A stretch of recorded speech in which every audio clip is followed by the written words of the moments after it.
common passion, and true ambition come together. This is exactly what SI defines itself with. This February, Society for Indoor Environment completed 8 glorious years of research and academic growth, taking in its strides innovation and complexity of work done in the field of indoor environmental research. At the behest, I would like to thank the leadership of SIE, which has driven us this far. Dr. Prasad Modak, the founder president, founder vice president, Dr. Professor Mukesh Khare, have paved the way for SIE to tread carefully towards from its goal since 2017, followed by Dr. Arun Kumar Sharma and Dr. Shiva Nagendra, who built up the momentum to keep up the good work afloat. We are privileged that this beacon of hope and knowledge was further handed over to Dr. Rakesh Kumar and Dr. Sri Harsha Kota as President and Vice President of SIE. I can only say that great leaders don't set out to be leader. They set out to make a difference. With this, I would now like to invite our esteemed dignitaries to kindly grace the stage with their benign presence and inaugurate SIE National Conclave IEQ 2025. We are privileged to have with us Professor Prateek Sharma, Vice Chancellor, Delhi Technological University, Delhi. He pursued his PhD in Environmental Engineering from Department of Civil Engineering, IIT Delhi. Dr. Sharma has more than 28 years of research and teaching experience. His general research interest includes environmental systems modeling, statistical application in environmental and water resources engineering, and environmental risk assessment. He has contributed to several high-impact journals and authored 2 books in the area of vehicular pollution modeling and stochastic modeling and 1 monograph.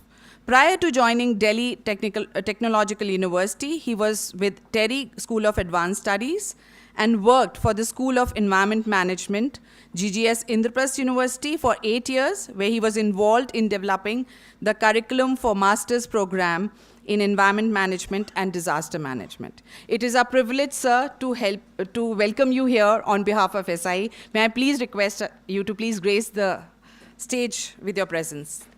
Can we have a huge round of applause? We all have had the breakfast. Thank you. It's with profound joy that I'm welcoming Dr. Viren Sharma as our guest of honor. Dr. Sharma is presently full-time member, technical in Commission for Air Quality Management in NCR and adjoining areas. Dr. Sharma is an international development specialist with more than 30 years of professional, technical, and management experience in the Asian Development Bank, Foreign Commonwealth and Development Office, Department for International Development of the UK Government, and Government of India. His expertise includes policy designing, strategic planning, governance reform, fund mobilization, and implementing programs on urban development, climate change, environment, renewable energy, health, biodiversity, and rural livelihoods. It's a privilege to have you here, sir. May I please welcome you on stage.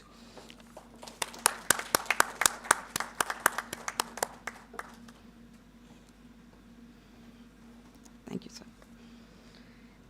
Yeah, please. Next, I would like to invite SIE President Dr. Rakesh Kumar. As I always say, he's a man of lesser words and more action. Dr. Kumar is an accomplished environmental scientist and engineer, possessing an MTech in Environmental Science and Technology from IIT Bombay and a PhD in Environmental Engineering from CSIR NEEDY. With extensive experience at CSIR NEEDY, he has served in various leadership roles, including the director, where he spearheaded initiatives in air pollution control, urban air quality monitoring, and wastewater treatment technologies. Dr. Kumar's innovative contribution, such as phytorid sewage treatment technology, has earned him a recognition and awards including the Commonwealth Commission Award, Environmental Leadership Award, and Green Excellence Award in Environment Protection category. He holds 16 patents on pollution control devices, has published prolifically in national and international journals, and has served as an adjunct professor at IIT Bombay. We are privileged to have you, sir, and under your leadership, this is how SI is going ahead. A huge round of applause.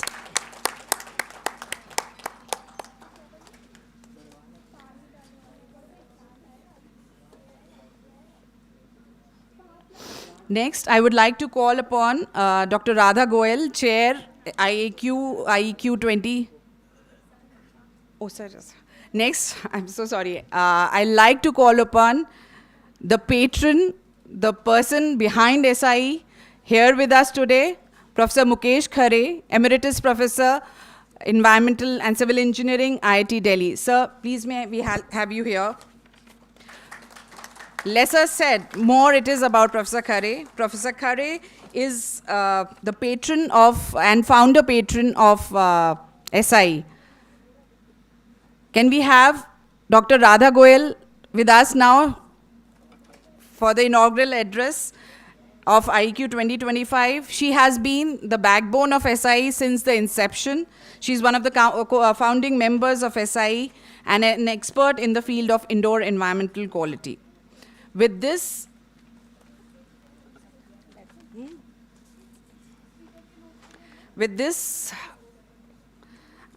I would like to say that we'll now be standing for the national anthem. Our national anthem is not a mere song, but the soul of our national pride. So I'll request all the gathering to please stand up in the honor of our national anthem.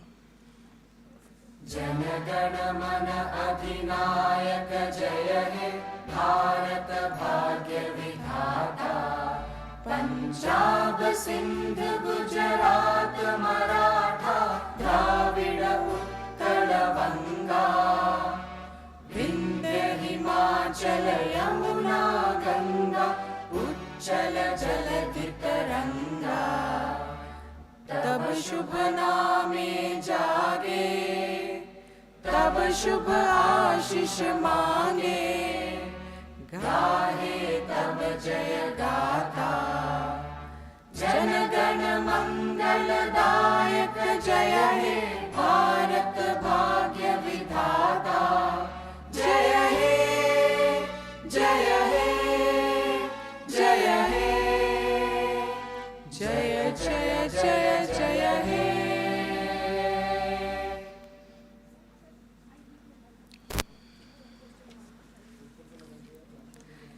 I would now request IEQ 2025 Chair Dr. Radha Goel to please come and give a welcome address to our dignitaries and guests to the conference.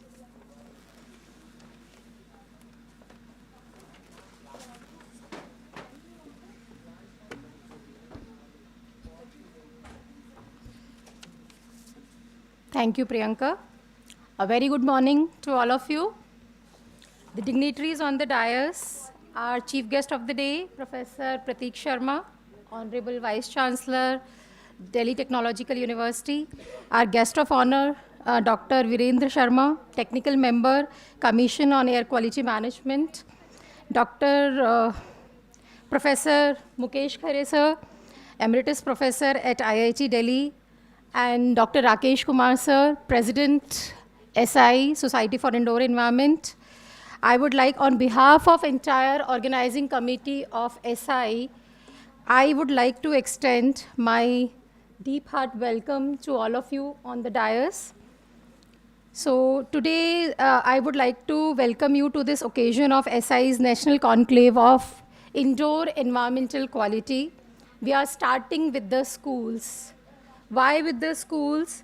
Because we all know that the children who are the most vulnerable group of people, there are multiple evidences published nationally or internationally that indoor air pollution has been consistently ranked among the top 5 environmental risks to the public health, and schools are on top of it.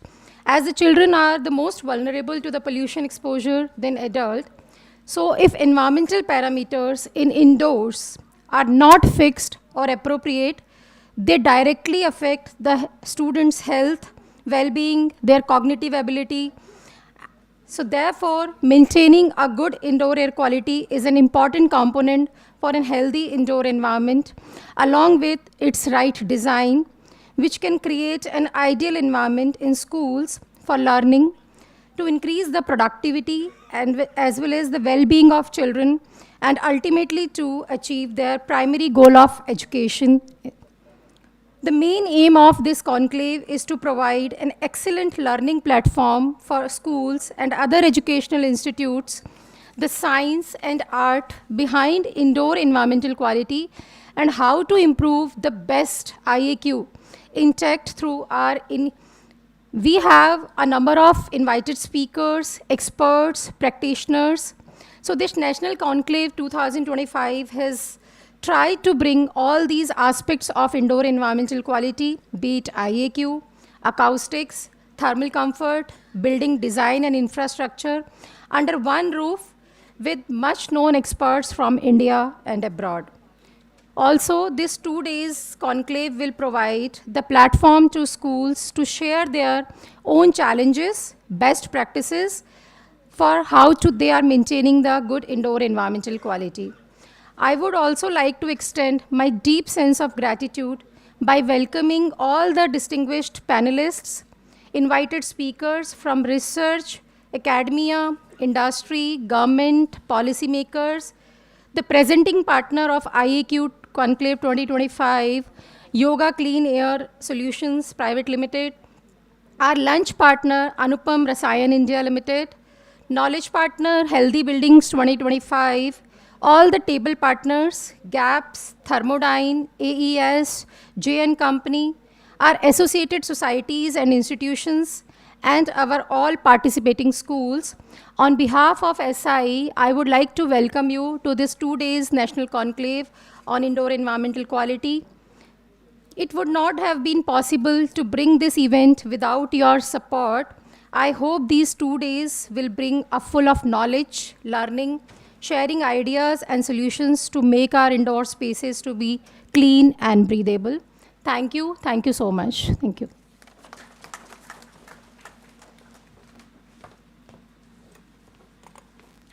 Thank you, Dr. Radha Goyal. Keeping the theme of the conclave in mind, I would now request all the dignitaries to please come forward and inaugurate the conclave by watering the plant and spreading the message of conserving our indoor environment.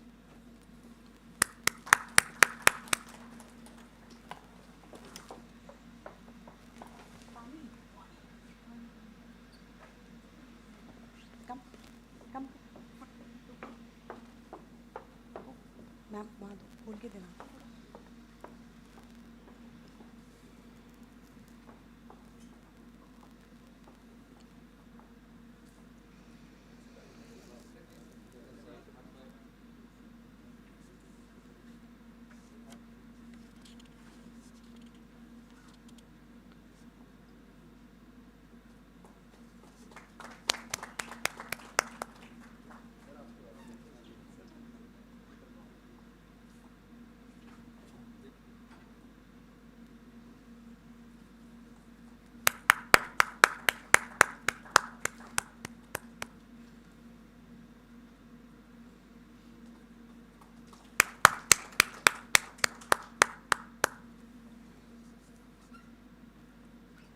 I've heard clapping is good for our heart also, so we can clap.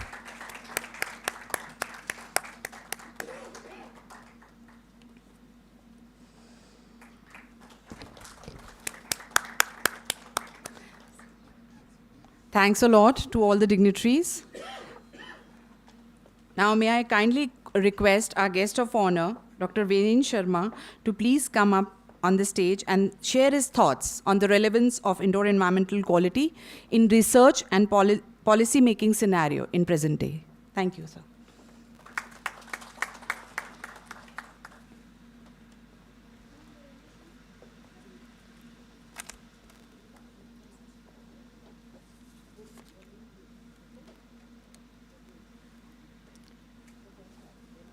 Good morning, everybody. And, this is a great opportunity to be here today especially with the very senior members on the dais, and of course, the other participants here. In fact, let me just go to a background of where this whole indoor air quality issue and the availability came in. I looked at one of these normal messages on LinkedIn, which was talking about indoor air quality, and I said, this is an event that I really need to volunteer.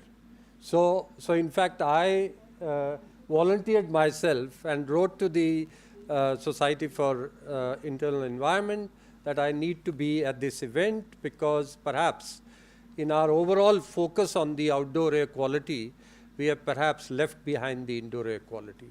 So first of all, I think what I would like to do is really congratulate the effort that has been done, and this has actually taken about the last 20 years, where the Society for Internal Environment has actually, indoor environment has specifically looked at the issue of indoor air quality and brought this whole. And I was also briefed on the amount of work that has been done, one on the research side, second on the standards and protocol. And of course, there are still gaps in terms of taking it forward. So I really want to congratulate the whole effort that is being done for the Indoor Air Quality 2025, where the society has taken up this initiative and focused. Perhaps this year the focus is on schools, but then you have been having focus on different internal environments. But the overall focus on indoor air quality, I think, brings out the whole disproportionate impact and attention that we are just giving to the outdoor and the ambient air quality, whereas we are neglecting the indoor. And so this is a real, good opportunity to look at this. In your focus on this conclave, you have also mentioned leapfrogging technologies and research solutions. In fact, what I would like to add to that is how do you bridge research to policy and action and delivery? Because, the research side is one, of course, policy side is another, but what does it mean in terms of delivery and action? So perhaps you can look at how some of these things can come into action. And when I'm saying action, it needs to become mainstream rather than just a select group of academics or institutions discussing about this. And that means the task that you have taken up in terms of pushing it through the academic environment to the schools is really important. It's not just about the school environment, but it's also about schools and children acting as ambassadors for taking this whole message of indoor air quality forward. Otherwise, this disproportionate attention will continue. I remember, earlier when I was doing some work on renewable energy, there was a lot of talk about solar technologies. And of course, most of the attention is on the solar panels, which we talk about, which we mention as the solar active technologies. But very little focus is there on the solar passive technologies. And solar passive is all about the internal environment, because it's actually talking about design, the location, the orientation, ventilation, energy, and the insulation issues, which are so critical in terms of the built environment and which need to be accounted for. And that then leads to the larger learning environment and the public health improvement. Again, I looked at the recent paper that has come out in indoor air pollution. Maybe, there might be a number of other publications, but this took my attention. And in fact, it was under Professor Mukesh Khare and his team. And this was looking at a very interesting study done in Delhi, where they have compared households for urban poor, an LIG, an MIG, and an HIG housing situation, and looked at, what are the challenges that they are facing in terms of They've used the particle number concentrations as one method. They could have used, beyond the concentrations, the mass of these particles is also important. But the findings that have come out is very interesting, because they looked at a combination of coarse particles and fine particles. And what they have found out, that the indoor environment in these households is actually having a higher particle concentration, and that means the PM 2.5 and the lower particles that you're talking about. And another very interesting thing that came out is the link between indoor and the outdoor air pollution, given that Delhi already has high levels of PM 2.5. How do you segregate the internal environment from the outdoor environment? But what they looked at is that, our kitchens and the methodology of cooking, the use of, the energy that we do in cookings, and the lack of ventilation, in fact, is raising the levels of PM 2.5, which is directly affecting children and, of course, the women who are involved in that. But the second thing that came out is the puja room, the incense, that is actually creating high levels of, so some of our customs and some of our rituals, maybe there is need to look at this. And that's why the message of indoor air quality needs to move beyond, academics. It needs to really be transcended into what children and what our communities are doing. And that's where the focus is, because of course, what the study is telling us is that, of course, perhaps in the HIG households or the other households, there might be air purifiers and all. But what about the lower income group and the general housing? Lack of, ventilation, AC systems, lack of air purifiers means the vulnerability of women, senior citizens, as well as children is already increasing in the household. So perhaps need to look at some of the customs, rituals. In fact, I usually mention that, our method of jhadu lagana is just a redistribution of our dust. You put it from one level to your beds and then dust it down. So some of these practices really need to be looked at rather than absorbing. Now the problem is that, of course, you can see things easily. Perhaps PM10, you can see it. And that's why, when PM10 was a major issue in Delhi, then we switched over to CNG. But PM 2.5 and below, we don't see it. And how do you, and this is something, what I see almost on a daily basis, and you might be seeing, that people are of course, you're worried about the PM 2.5 levels, and we are worried because as a commission, we institute the GRAP for winter months. But all the year round, perpetually, people are facing high levels of PM 2.5 because of the livelihoods, the vocations, and the areas that they are perhaps living in or working in. And that brings the whole link between internal and external environment. In terms of, just moving ahead quickly, I also need to take this opportunity to tell you what exactly the Commission does. So very brief. I hope I'm not exceeding my time, because that's the opportunity I really want to. So, of course, the Commission was set up in 2022. It's under the Act of the Parliament. But this is the first time, at least in the developing country history, where a focused attention has been given to an institution with a particular act to deal with the issue of air quality. And again, we are focused more on the outdoor air quality, but this has a direct link to the indoor air quality. So there is focused attention.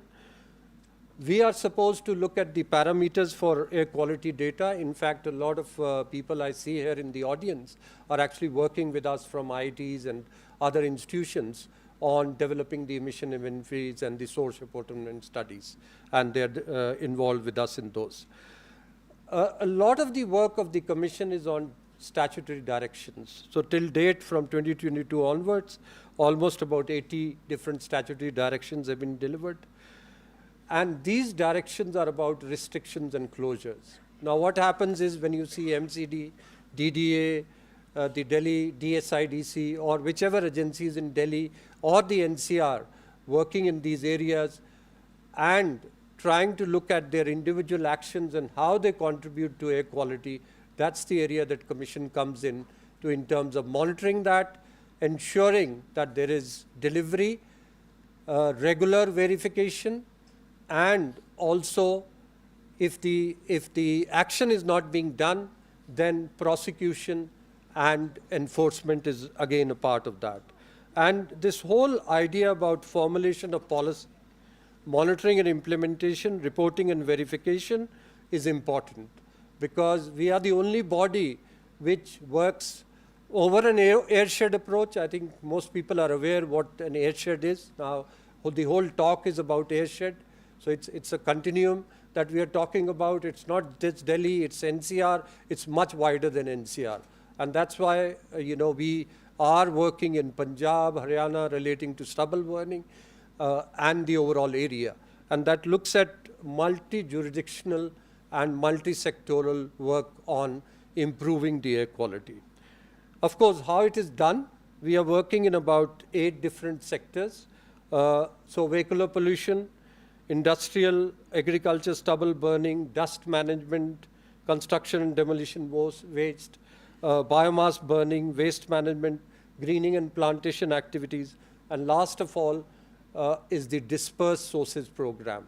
This dispersed sources program is actually a third-party auditing and verification of 30 local government agencies in Delhi and NCR on the actions that they are doing on micro pollution issues, out of which about 3 lakh different issues have been identified and are being monitored on a regular basis. Now, of course, what are our challenges and what are the constraints that we are facing? So despite the institutional structure being there, the act and the enforcement power being there, what are the challenges? One is the multi-sectoral aspect and the multi-jurisdictional aspect, where you have to work across different state governments, different entities, different institutions, subsectors, and that itself becomes challenging. But the second issue is, how do you convey air quality to common people? And as I said earlier, PM10, you see the smoke, you see the dust, you might be aware. PM 2.5, which is perpetual and which is actually impacting directly our health, is something you don't see. So how do you create that awareness without having all the measurement and monitoring? Of course, Delhi has about 50 stations now, and overall we are increasing the total monitoring stations in the NCR to almost 100. But today morning I was discussing with someone, Punjab has only 8 CAQMS stations. Now how can you actually deliver? When we actually look at the whole stubble burning, there is no count being done of local air quality because the stations are either located in the urban centers, which of course directly are not related to the stubble burning issue. So what I'm just hinting at is that, the emission monitoring, whether it's indoor and outdoor, is critical. And, most people having air purifiers may be seeing, as soon as you are actually cooking something in the household, your air purifier PM 2.5 levels go higher up, or perhaps the other activities that you're doing, even simple sweeping, cleaning of the house and so getting that awareness is really critical. The last thing that I want to mention is the CAQM coordination mechanism. So we are working with central government, the state governments and the departments, pollution control boards, but a lot of work is happening with knowledge institutions. And I would like to proudly say that, our association with IIT Delhi has been in a number of areas, and in fact, a lot of the other premier institutions like CSR, NERI and others. So most of the institutions, but also working with the civil society organizations. In fact, this is an area that we need to really work more because currently it's only limited to having IC activities in some schools. Perhaps it may be related to greening plantation activities. It may be related to the GRAP notifications that we make, where we say that, schools need to be closed for winter months and all. But working with think tanks, NGOs, and the civil society organizations is another area that we really need to improve upon and work there. So my final message is that, for CAQM and for me personally, today's event is more about learning, is about learning from you, from the experts here, on what more can be done in terms of bridging this gap, disproportionate impact between indoor and outdoor air quality. Again, I was briefed in the morning that, SEI has been working on the standards and protocols, and despite their, let's say, 15-year effort, it has not gone ahead. Can CAQM help in this matter? Certainly we would like to do. And so my message is, number one, focusing on the learning side on indoor air quality. Ensure that the conclave and the deliberations that you're having and the recommendations that are there, please share it with us so that we can take them forward. And third is the R&D work. CAQM also gives R&D projects to different institutions. We are identifying the gap areas in terms of, and of obviously, the indoor air pollution is a gap area. So certainly we would like that in this area, some research and development. Again, research for bridging policy and action to delivery. That's what is our core message that I would like to give. So I'll stop here, but for me, I think this is a great effort that SEI has done by having this, like us, having a focused attention on the air quality issue itself, perhaps more the outdoor air pollution. You have a focus on the indoor air pollution.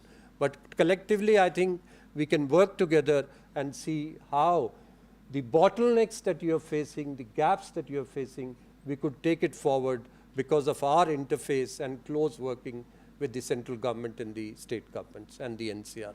Thank you very much, and look forward to further deliberations and, of course, learning more from this. Thank you.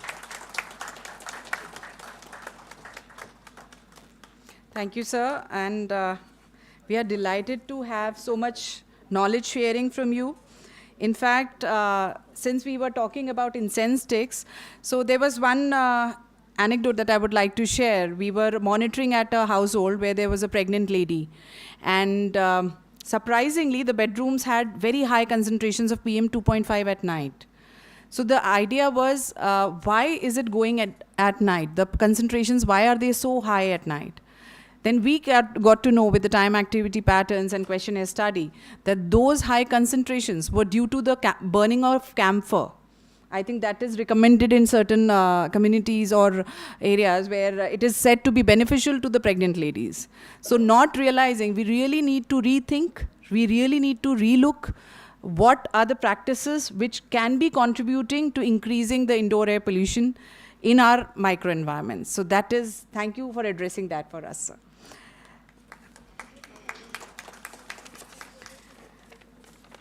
Now, okay.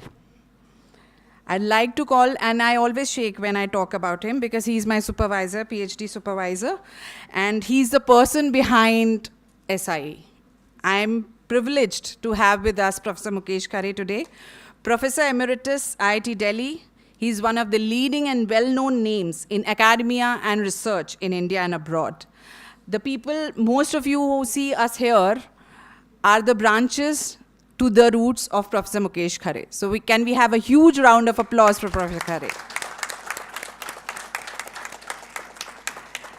Whatever said more is less when I talk about him. He's an outstanding example of dedication, sincerity, consistency, and visionary contribution to academics and research in area of air quality. Professor Khare's visionary planning approach, consistent and continued efforts have resulted in placing the environmental engineering group on the global map, which shows his strategic think tank capability, and displaying his excellent work with dynamic leadership, traits, effective decision making, and many more. Professor Khare has been the architect of designing and implementing the master's program in environmental engineering at IIT Delhi, founding coordinator of Indo-French Unit for Water and Waste Technologies. He's the founding coordinator of Center for Excellence for Research in Climate Change and Air Pollution, CIRCA. He's also, as I said, the founding member and patron of Society for Indoor Environment. He's founding member of Global Scientific Committee, Planet Earth Institutes, London. I can keep going on with his kind of credentials. I would let Sir speak for himself. We welcome you, sir.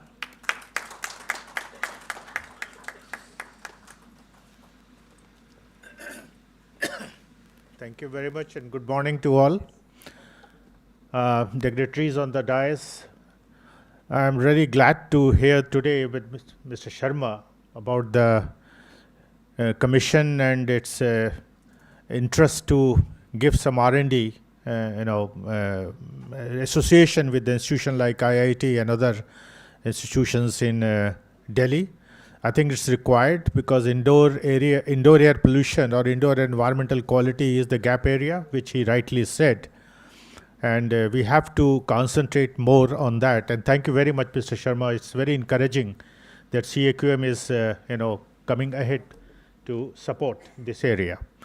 Now, I won't take much time, but I would like to share my experience of indoor air quality, how it started. Indoor air quality, how we started in India. And I'm proud to say that our institute is one of the leading institutes in the indoor environmental quality. It was 1995 back that we had a new 4-story library in IIT with having a basement. And the students started complaining, students are using, they started complaining to the director that they cannot sit in the library for long and they have to come out. So it is affecting their studies. Director NC Nigam was there at the time, so he called me. I was alone in the environmental department. There was no master's program at that time. So he called me, he said, you are an environmental engineer, you are in air quality, and the students are complaining. See whether it's a correct complaint or they are just making some sort of some sort of a things that they want to study. They don't want to study. Then that was a new area for me. I never worked in the indoor air quality before because my area was on the low level emissions outdoor when I did my PhD in England. So, but it was a challenge for me. I said, okay, I'll take it. Fortunately, the Central Pollution Control Board at that time, when Dr. Chakravarti was the member secretary, I talked to him and I said, can you help us? Because we don't have any instrumentations for that, how to do it. Then I started reading the paper like a student of indoor air quality, all sorts of literature review, and see that, and I got a lot of studies on indoor air quality, a lot of papers, especially from Germany, from UK, from US EPA. And then I started making my background like a student. Okay, I have to do some research on that. Then I thought that to whom I should give this problem, how should I start this problem for the library? And it was a time-bound problem, not more than 6 to 7 months. The rector has said that you come out with some sort of a recommendation so that I can make our library more, friendly for the students for a reading. So I started looking for a student who can do a project, master's project on that. And one student was there, I can name him. He was Arvind Shirvastava. He was a BTech and master's student at the time. And I told that, do you want to do it? Then he said, indoor air quality, yeah, in the library. He said, sir, I don't know anything about that. And there was no master's program at that time. He was doing in building science, the master's in building science at the time. But he was interested. He said, look, it's a challenge. I am also, though I am an assistant professor here, but I don't know anything in this area, right? Whatever I know, I know through the literature. So it's a challenge for both of us. Then he accepted that challenge. He said, sir, I want to do it. I want to get it done. So that was a step in 1995 that he took, and with the help of Central Pollution Control Board, we thought, let's start with the carbon dioxide, because if carbon dioxide is more indoor, it means it's polluted. Right, because at that time we were not having any instrumentation for particulate matters, for PM 2.5, for PM 10, for PM 1. No instrumentations was available, and VOCs and ozone, so nothing was available. So we started with carbon dioxide measurements, and with the handy samplers, which is a crude instruments, we started measuring the sulfur dioxide, NOx, inside, and total suspended particulate matter. At that time, it was SPM as a standard. There was no PM10, no PM1 or PM 2.5. So the project was started, and that student did very, very hard work. And in spite of his preparation for the civil services, he also was doing this hard work. And fortunately, after 6-7 months, we got excellent results. Whatever the complaints were there by the student was correct. The CO2 concentration in the basement, which was a reading room for the students to go and read, was more than 1700 ppm at that time, which was very high carbon dioxide concentrations. And 1700 means that student cannot sit more than an hour or 2 hours or 3 hours. He has to come out of that. And because CO2 is a surrogate index for other pollutants. And on the third floor, there was also quite a good concentration of SPM, and carbon dioxide was also exceeding the 1000 ppm standard at the time, the third floor, because there was a lot of photocopy machines were there on third floor at that time. So that was a source of the pollutant. So that way, we found the reason, we found the cause, and then we had a report. He also did his master's report on that. We shared the report with the director. Then the building manager of that air conditioning manager was called, and then we thought, okay, let's inspect the air conditioning duct, how it is performing.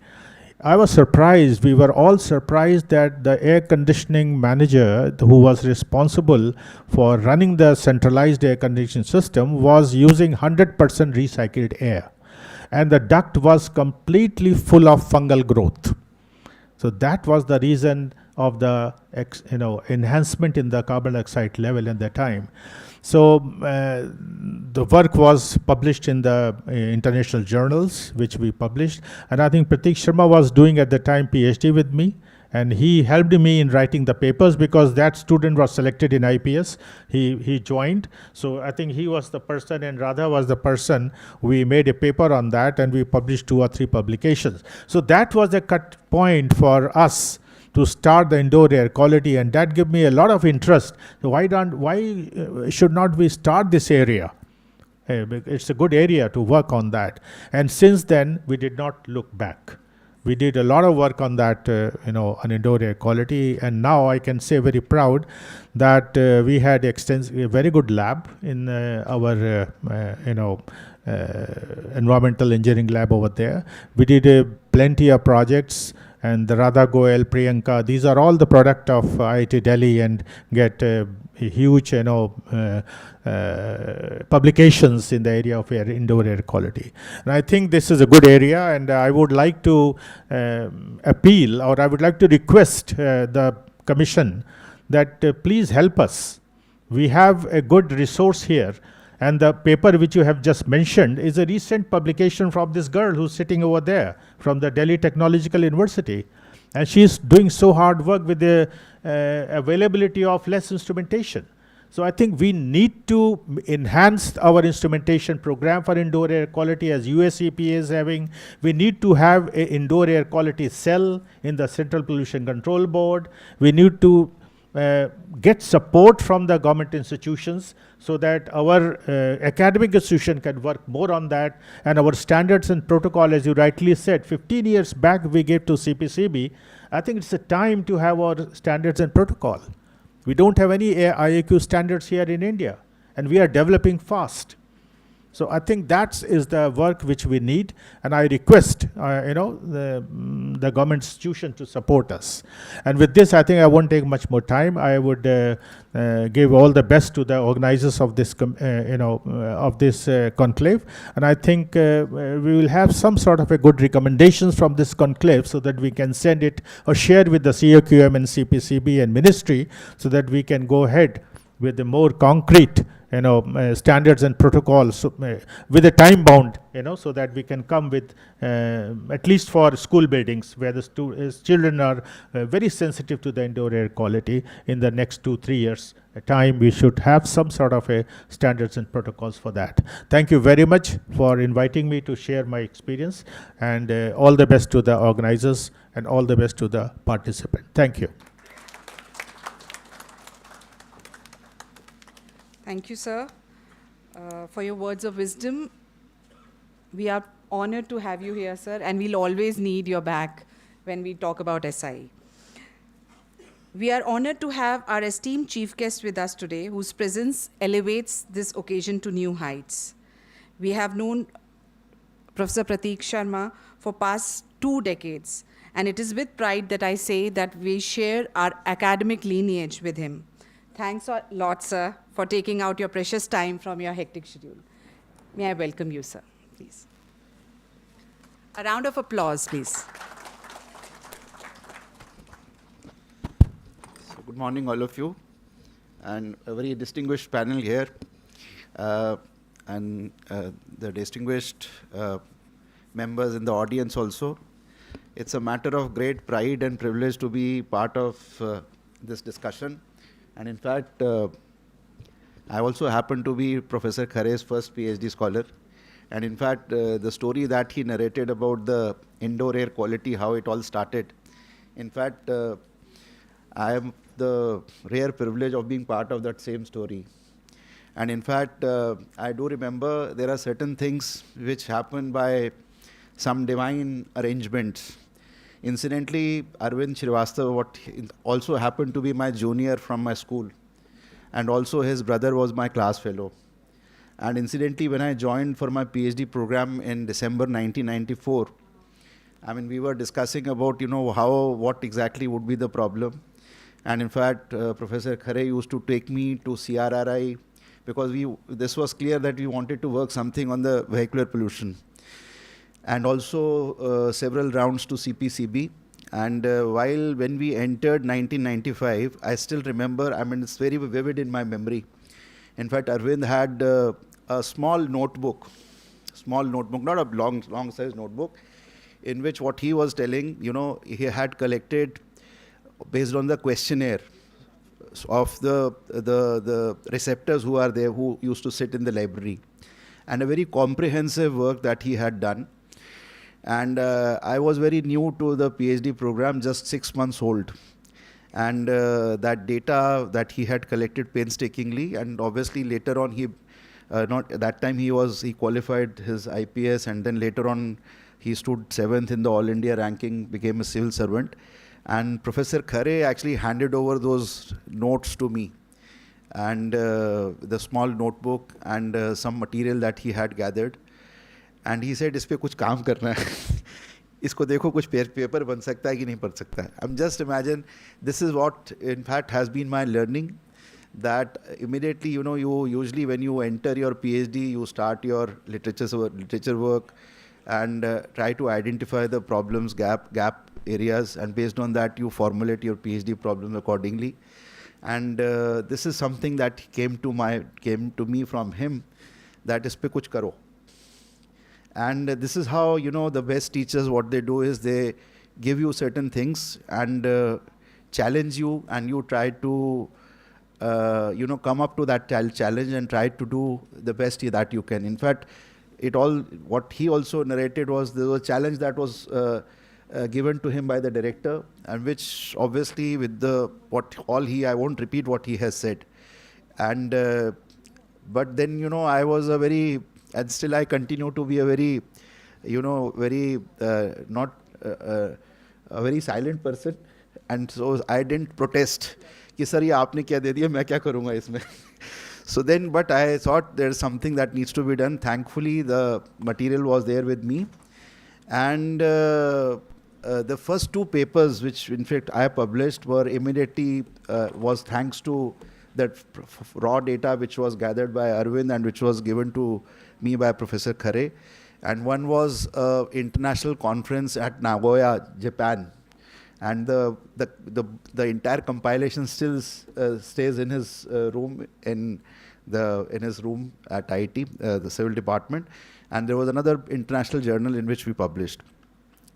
So, the point is this, that when in those days, even the automatic monitoring stations for the outdoor quality were so less that your fingers are more than the number of automatic monitoring stations so the awareness that existed in the general environmental domain was so limited, especially in the engineering institutions related to air pollution, that somebody was thinking about the indoor air quality, which was such an important aspect of healthy well-being.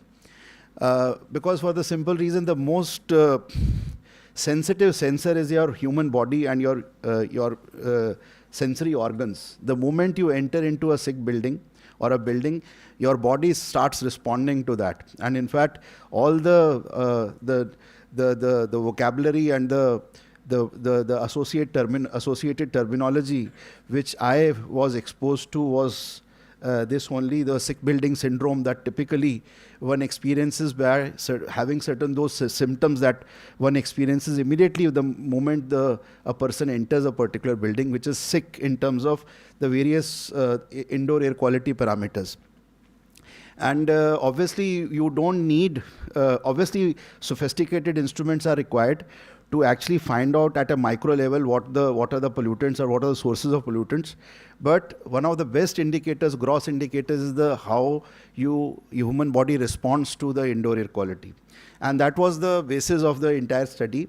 And based on that, as sir mentioned, CO2 was used as a surrogate index. And after that, obviously, the questionnaire-based study resulted in finding out, SBS, six building syndrome parameters. Based on that, certain initial groundwork was done.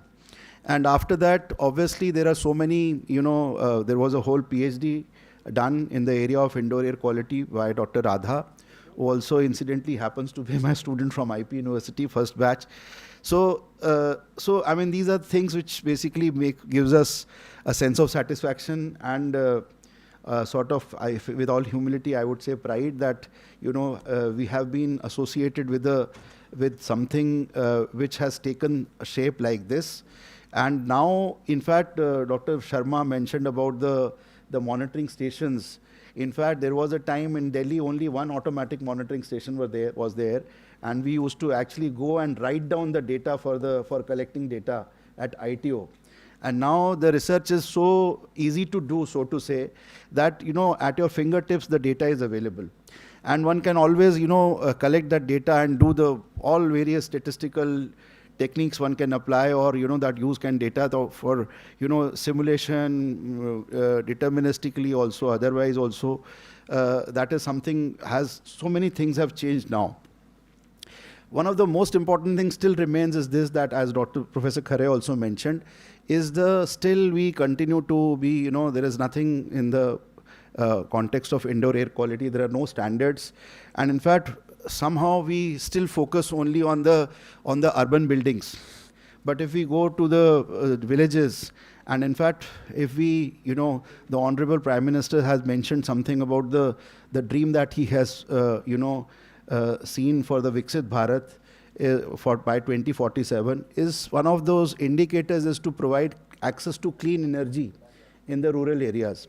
And if you see, the amount of time the women folk actually spend in the indoor air in which the fuel quality is of such quality that it produces not even the particulate matters, but because of the incomplete combustion, the carbon monoxide that is produced, which is colorless, odorless, and may cause death by asphyxiation.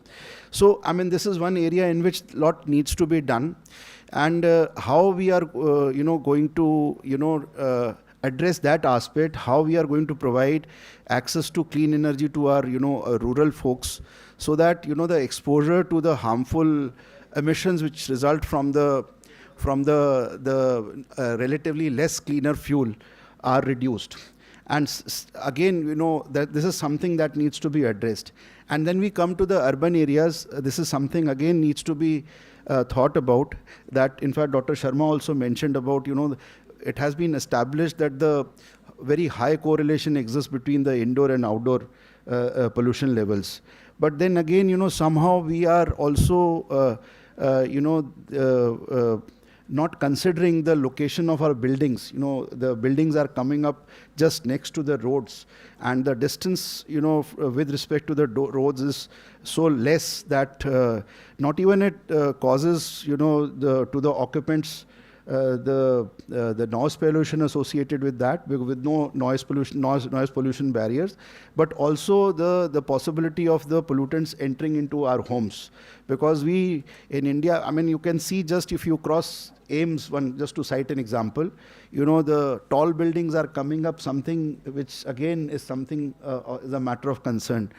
And then these are the issues that need to be addressed at the highest level, where some thought needs to go, that in terms of planning, obviously there are certain things which can't be changed for the established cities, but as we are witnessing urbanization, these aspects have to be taken into consideration, that the location of buildings, how far they are from the sources of pollution, so that the outdoor quality has a minimal impact on the indoor air quality.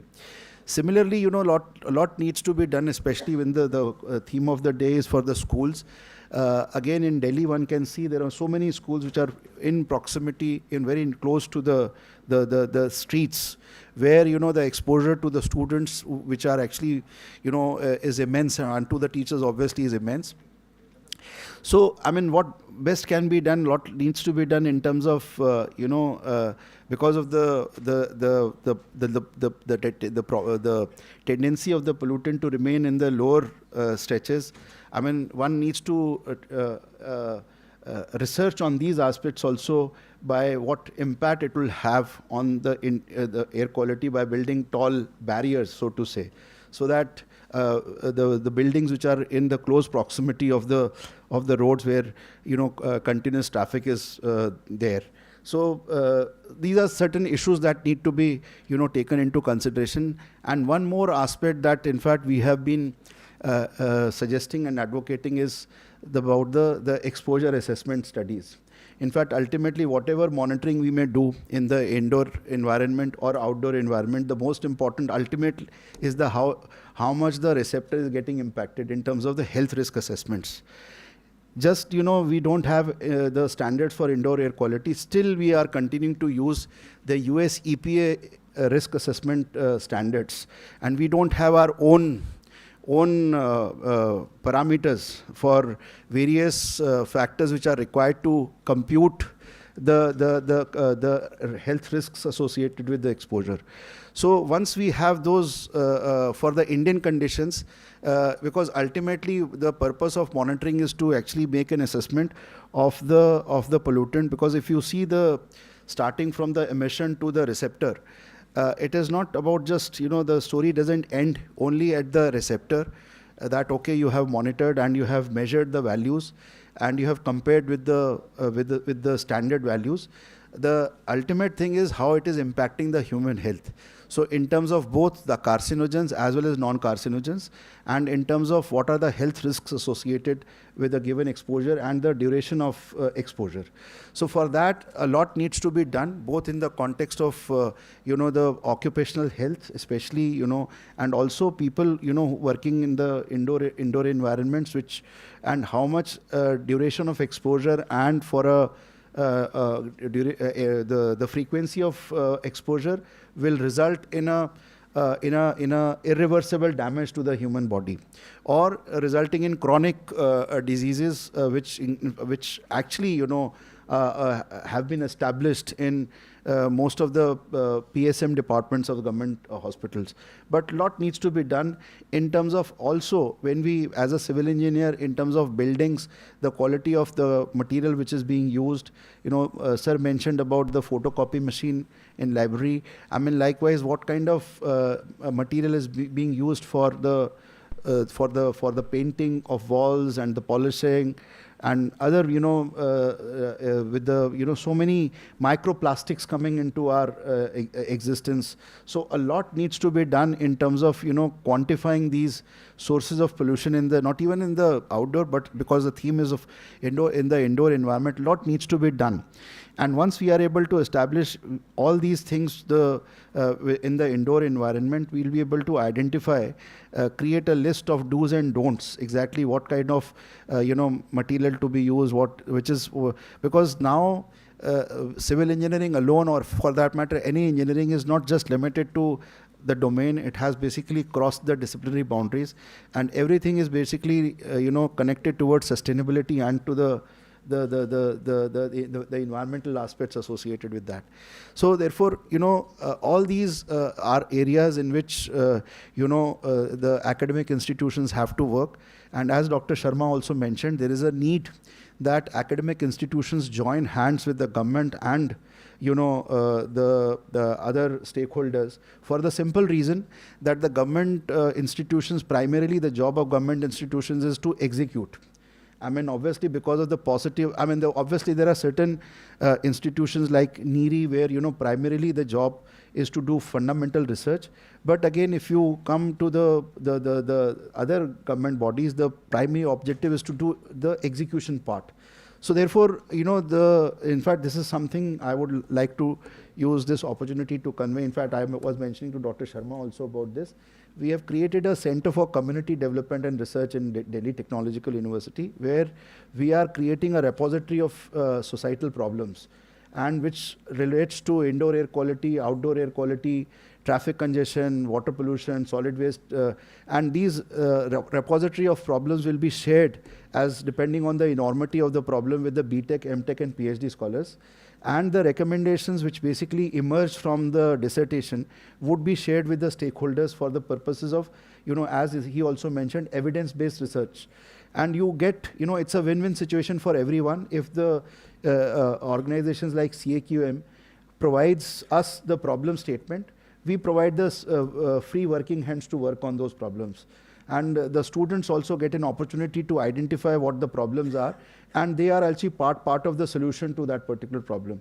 So publishing in good journals, everything is fine, but how much change we are able to bring in the society in terms of, if one sees that, okay, the effort has resulted in delta decrease in the air quality, the satisfaction that the faculty or the student would be able to draw would be much, much larger than, publishing that, say, for example, in a journal, which actually ultimately only, obviously publishing is important because it has its own journey. But I mean, obviously at times what happens is in academia, we are so much engrossed in publishing that at times we forget to contribute to the societal problems, and that is something the initiative is targeted towards that. And I won't stay much more. I hope, because it's a topic is very close to my heart. I have said so many things, but it's a pleasure and privilege and honor to be part of this event. And I do hope that it is going to continue, and the SIE is going to be the primary agency in the country that will help establishing the standards and benchmarks of the top quality in terms of not even in terms of indoor air quality, but I would also suggest that an element of health risk assessment also, if it is added in terms of computation of associated health risks, that will be something really a big contribution of the society. Thank you so very much for the invite. Thank you, sir. You have really reflected a lot on what actually we need in terms of indoor air studies in India. Yes, the exposure assessment studies are what we should be looking at, and bigger cohort or cross-sectional studies. the IQ guidelines and standards is what we have been working on. The team of SIE has been working on since 2011 with CPCB. We have in tandem been involved with a lot of advisory role in terms of having our own monitoring protocol, which was there with CPCB in 2014 till 2014 and beyond. We have also worked under the guidelines of NGT in 2024 and 22 and created a document on interim guidelines for indoor air quality in public spaces. So, sir, I hope with your vision and your guidance, SIE will surely move towards having its own guidelines. Talking about vision and not having SIE precedent with us here, I kindly request Dr. Rakesh Kumar, President SIE. He's the person behind every moment, every achievement, every celebration that SIE has. And he deserves a huge round of applause for whatever he's doing for SIE in terms of time, efforts. Thank you, sir.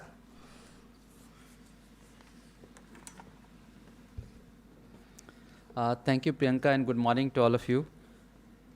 We have had such exemplary talks before me that I have very little to say. But since I'm a president, and actually I have been forced to be president by Professor Khare, and he is one person who has been working in this field for 3 decades, and it's so amazing to even think that you have been on a topic so long and so deeply involved for 3 decades.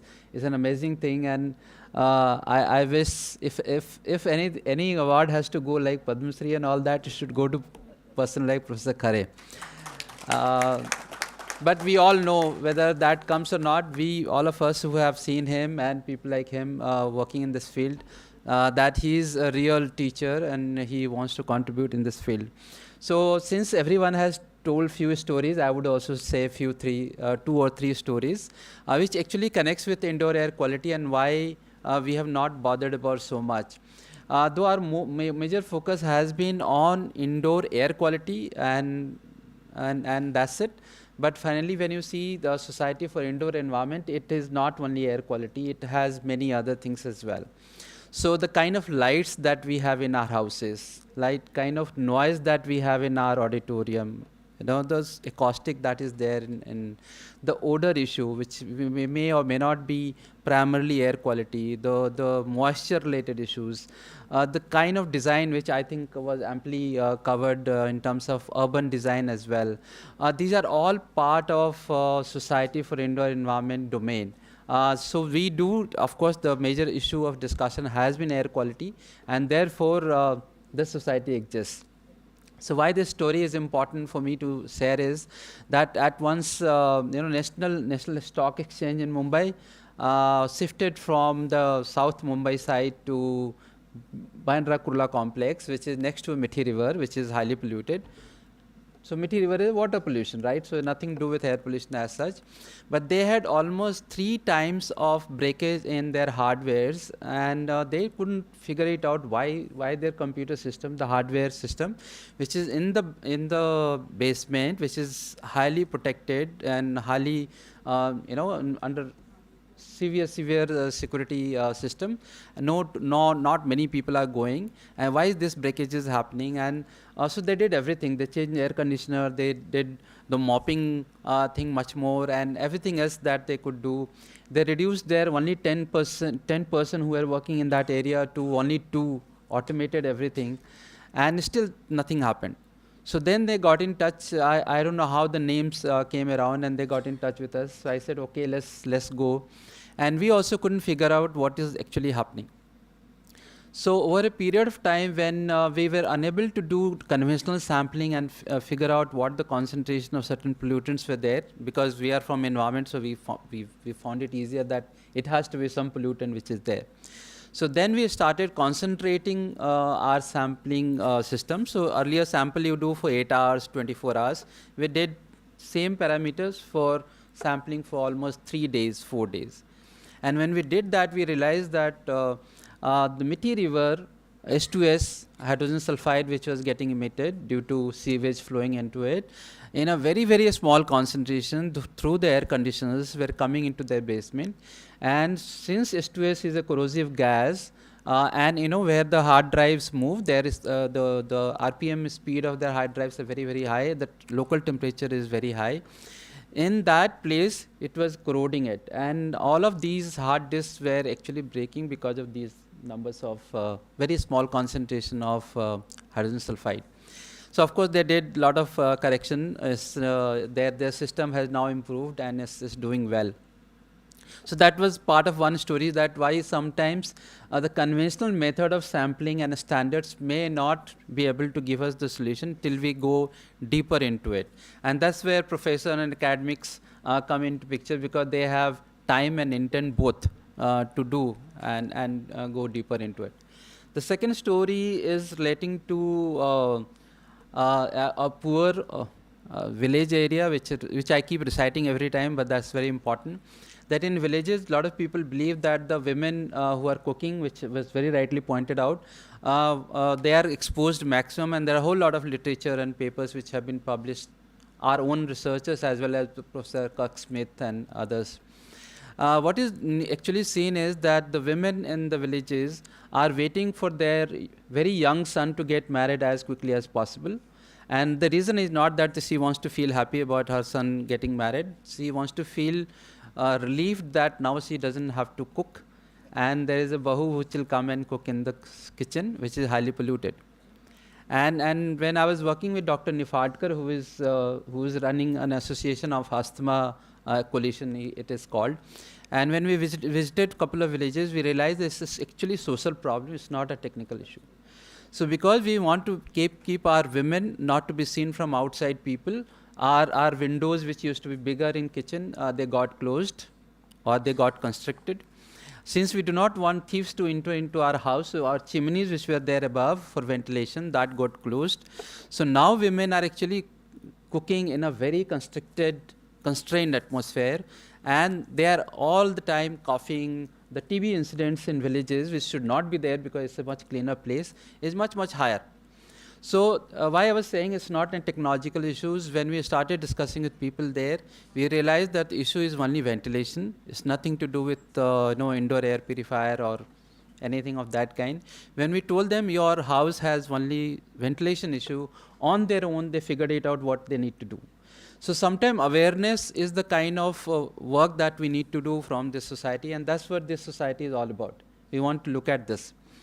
The third story is connected with me, and my wife knows that very well, that there are certain kind of agarbatti which actually initiates severe allergic rhinitis, and the moment I am out of my house, I am okay. Some other brand of agarbattis don't create that problem. So it's the kind of material that is being pushed as dhoop and agarbatti in our country. Earlier probably they were cleaner from good material, but we don't know what is being said. So somebody say eco-friendly, meaning यहाँ का फूल बचा हुआ था उससे मैंने अगरबत्ती बनाई, यहाँ का वो बचा हुआ था उससे हमने ये अगरबत्ती बनाई, without realizing what that agarbatti is doing, and there are so many varieties of them, right? So it's very important that not only we create atmosphere of clean air inside our house, but also we try to figure out what is coming in our house in that sense. And in relating to that story is the indoor air purifier, and I'm not against indoor air purifier as such, but what is important is that most of the purifiers are actually filtering only particulate matter. And for purifier to be effective, we keep your house closed, and over a period of time, not realizing, as Professor Khare said, your CO2 values are going beyond 2000, 2500, because it's only filtering your PM. And then you are creating another set of health-related stories, which will be very difficult to figure it out. So those who are in technology space, those who are into this space of cleaner air, they need to see the story in a complete sense, in end to end, in terms of going ahead in this case. Lastly, I just wanted to highlight, because Society for Indoor Environment has been working, it has been pushing at CPCB. Many of us know CPCB, Ministry of Environment. Some good bureaucrats, they do a good job with us when we work with them. Some others, they feel it's still not very important issue. But now that we realize that 95% of the time we are spending indoors, this is something which we cannot ignore anymore. And I'm very happy to share here that Maharashtra government and Maharashtra Pollution Control Board funded a very big study where Society for Indoor Environment is part of this whole study, where we are looking at almost all sections of society. You name villages, industrial area, schools, and you name it, even household. And that's a comprehensive study. Probably later part of this year, we will have that data coming in. So why I wanted to share with you is that till we have this interest and we feel like that we need to do something about it, data is very important. And compared to outdoor and indoors, indoors are much more complicated system, because every household, every I would say hall, for example, are very different. So typology, the varieties, the season, outdoor air, all of these are impacting indoor air, and therefore we need more and more research in this area, and research in a way that it gets communicated to public. And I'm so happy to see some people who are in sitting outside of this stage.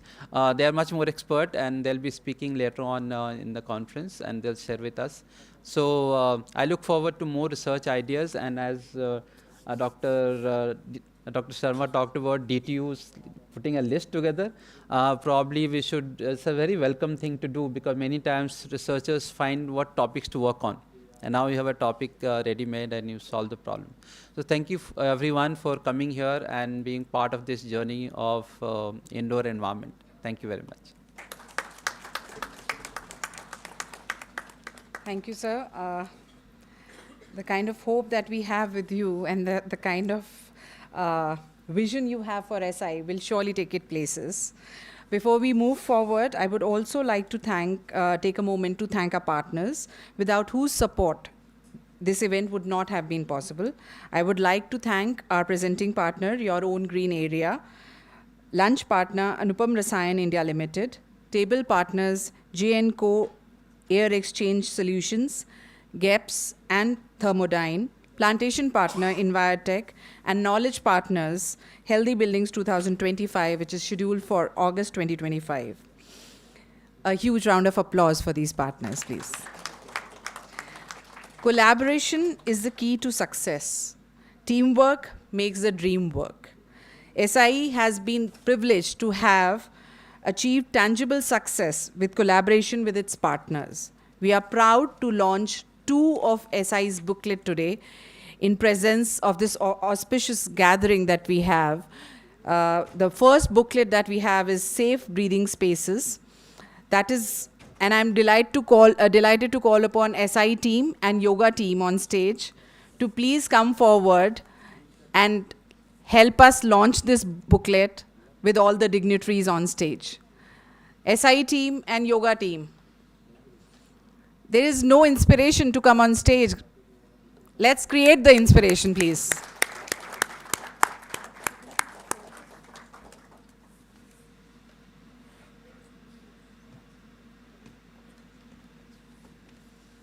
Yeah, please.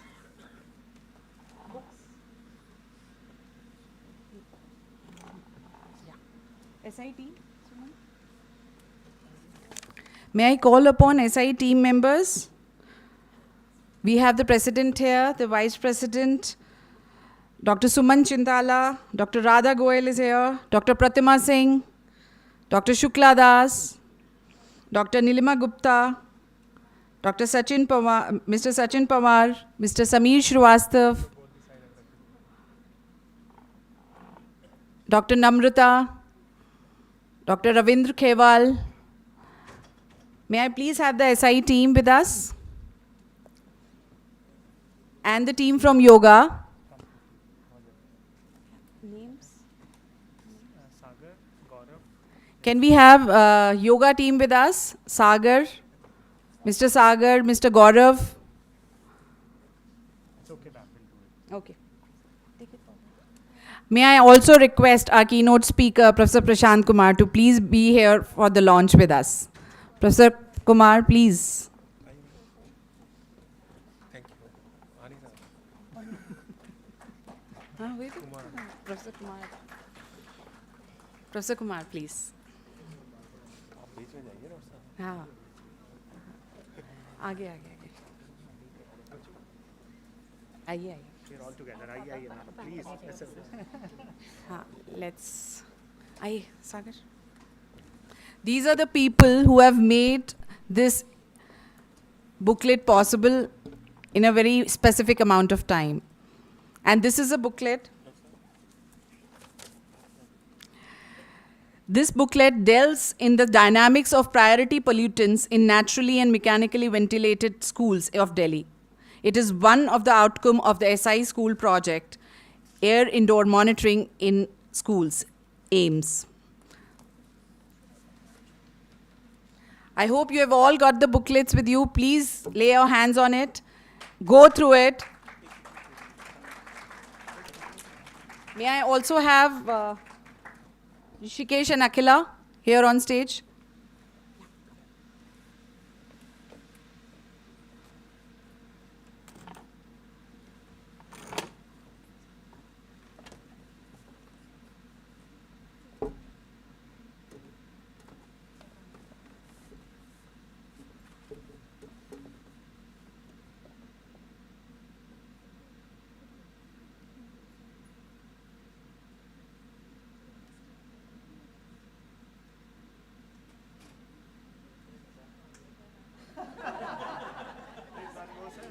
Sir, we have one more. I would just request.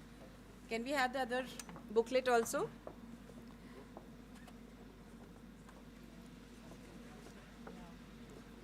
Now, I'll also like to call upon this other booklet is a collaborative work of SI and Technogreen Solutions Limited. I'd like to call upon TSL team, Dr. Soma, to be here with us on stage. This booklet is the outcome of the Maharashtra Pollution Control Board project, Safe IEQ MMR, which is being executed by Technogreens and SI together since April 2024. As we were talking about the awareness, this is one of the awareness materials which will be circulated among schools for generating awareness for the students and the faculty regarding indoor air quality. Coming back to this project aims to monitor more than 700 public spaces in MMR, including schools, offices, restaurants, malls. This booklet is an excellent educational material for school-going children with some interesting information and exercises.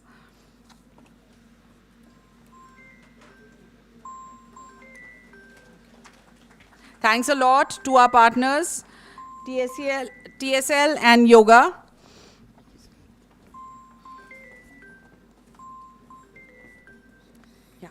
I'd like to felicitate. One more initiative that SI would want to take it forward today is a MOU signing, which is, we are signing with Agile Consulting. Agile Advisors is a leading consulting organization in sustainability advisory, ESG consulting and assurance. They help organizations navigate the evolving landscape of sustainability reporting. They have a geographical span of projects in 8 countries. In collaboration, we are looking forward to advancements in indoor air quality in corporates and industries across GCC and India. May I please request Dr. Abhinav Garg to please come up for the exchange of MOUs.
Thank you, Dr. Abhinav Garg. This edition of National Conclave IQ 2025 will surely be a landmark of sorts. SI team has diligently planned activities to keep the delegates engaged. We have first on the list is the winners for the initiatives taken by for play, a skit competition, where we have UCMS as the first prize winner. Second was Institute of Home Economics, Delhi University. And third is the Bhagni Nivedita College, Delhi University. So please be with us as they enthrall you with their performance post-lunch. So they will be the crowd puller and the ones who will not let you sleep in the post-lunch sessions. So a huge round of applause for them before we get to see them and perform here.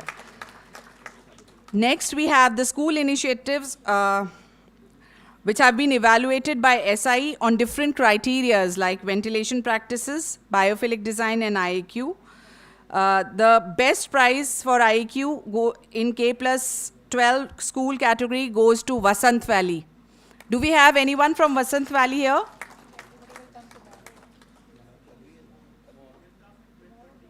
Okay, so we can have the session later. Going forward, I like the felicitation of guests to happen. May I please request Mr. Sachin Pawar to please come on stage to felicitate our guests. May we have Mr. Gaurav also? Do we have Mr. Gaurav also? Yeah, he's.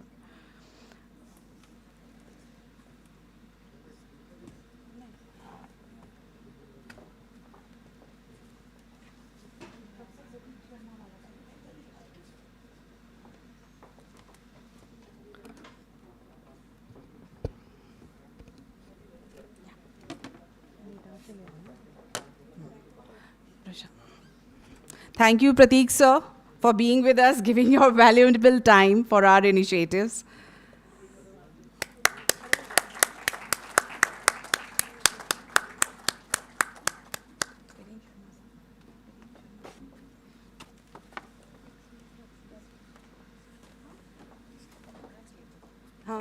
He can do that.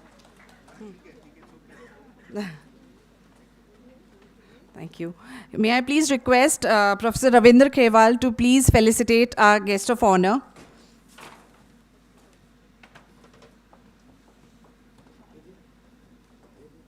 Yeah, yes.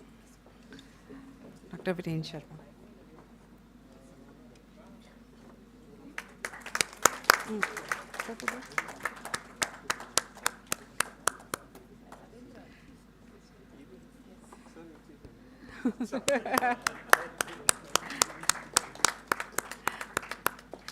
May I please request Dr. Namrata to please felicitate Professor Mukesh Khare.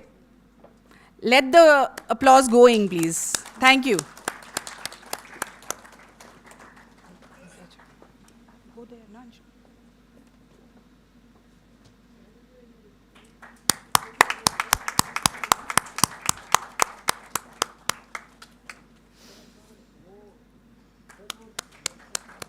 Dr. Namrata, I will expect you to felicitate our president also.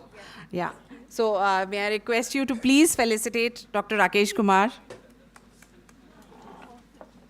That's okay.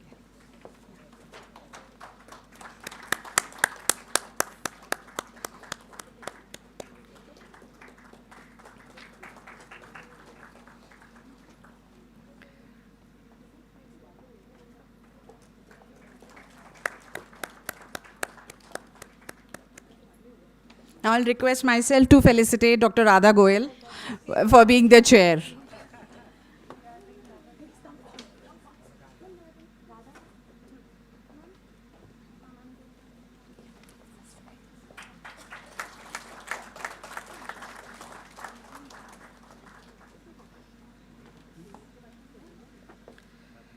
Thank you. With this, I'd like to call upon SIE Treasurer and the most important person when it comes to events, Dr. Suman Chintala, because he's the one who holds the keys to the purse. So please welcome Dr. Suman Chintala to give the vote of thanks. Thank you.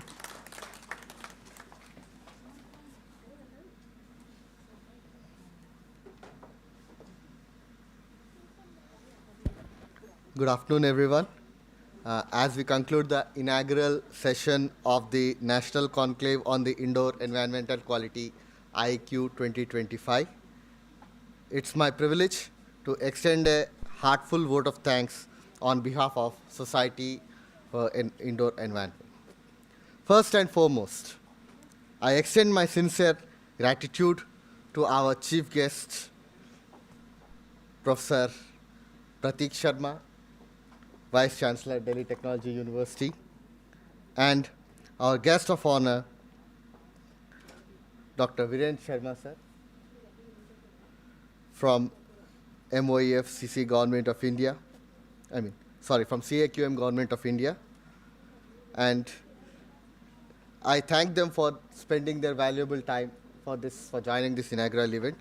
Your invaluable insights and commitment to the environmental sustainability had laid foundation to the impactful discussions and initiatives which are going to shape the future of indoor air quality in our country. Thank you, sir. Thank you, sir. And a special thanks to our keynote speakers, Professor Prashant Kumar and Professor Mukesh Khare, sir, from IIT Delhi, for their thought-provoking perspectives on indoor air quality challenges from both global and national standpoints. Thank you, sir. Your expertise continues to inspire us in the coming days for a longer period of time. I also extend my deep appreciation to our invited speakers, all the panelists, and the subject matter experts for sharing their research, practical solutions, and vision for advancing in the indoor air quality. Your contributions will be undoubtedly led to a meaningful change. Thank you one and all for joining this event. I also extend my heartful acknowledgements to the organizing committee, the partners, the sponsors for their tireless efforts and making this conclave success. And we especially thank Dr. Priyanka Kulshrestha, Dr. Pratima Singh, Dr. Radha Goyal, Dr. Samir Srivastav, Sachin, Gaurav Vasudev, and our SIE employees, Akhila, Rishikesh, and also the volunteers who are working.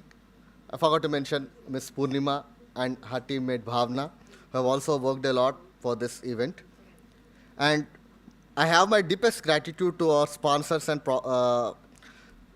partners for this event, especially the presenting partner Yoga, and the knowledge partner Healthy Buildings, the lunch partner Anupam Private Limited, Alpam Rasayan Private Limited, table partners Jainco, AES, GEPS, and Thermodyne, and the plantation partner Envirotech for their generous support for organizing this event. And I also thank all the students, young researchers, and participants who have joined this event and to make it a grand success.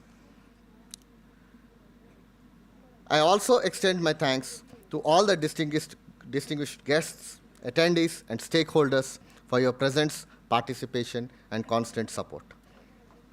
With that, I warmly welcome you all to an insightful and productive conclave ahead. Thank you. Jai Hind.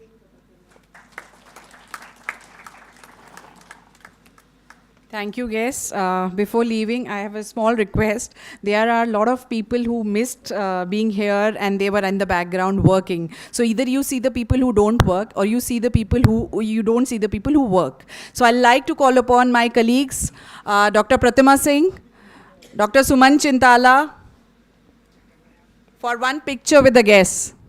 These are the people who have made this event happen. So I think they deserve this much. Yes, sir.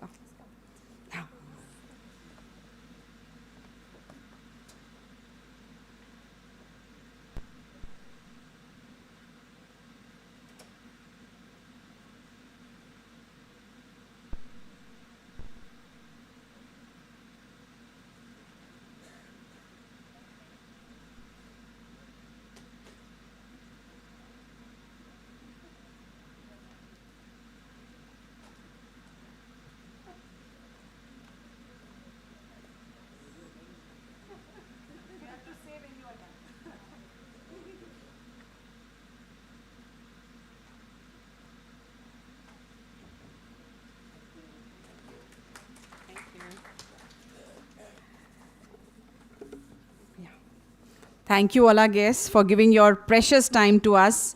Now we'll move to the next segment of the keynote address by someone who we flew from London to us for a very good lecture.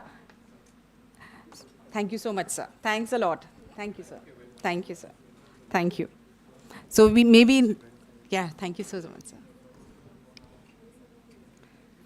I think he can take his time because his bio sketch is too big by the time we can have Dr. Prashant Kumar with us.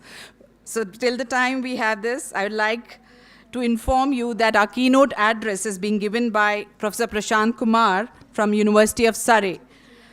Professor Prashant is a founding co-director of the Pan University Institute for Sustainability, founding director of the Global Center for Clean Air Research at University of Surrey, a full professor, chair in air quality health. And what I know and feel important about him is, he's a 2023 Hagen-Smith Clean Air Award winner, which is considered to be the Nobel Prize in Clean Air Achievements. May we have huge round of applause for Prashant Kumar. He's also top 1% highly cited researcher in air pollution, citizen science, and nature-based solutions. He's a leader of GP4 Streets. And if we go just by the bio sketch, believe me, we'll reach lunch. So without much ado, I'll hand over the podium to Professor Prashant Kumar. Thank you, Professor Prashant.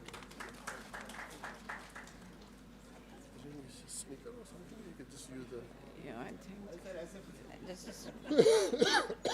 you need a...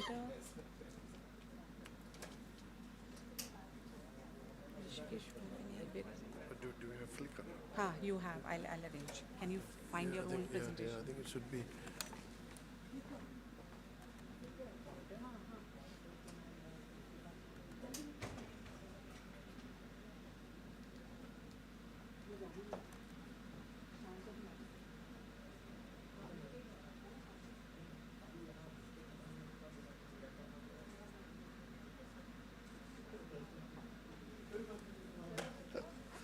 What is this doing here?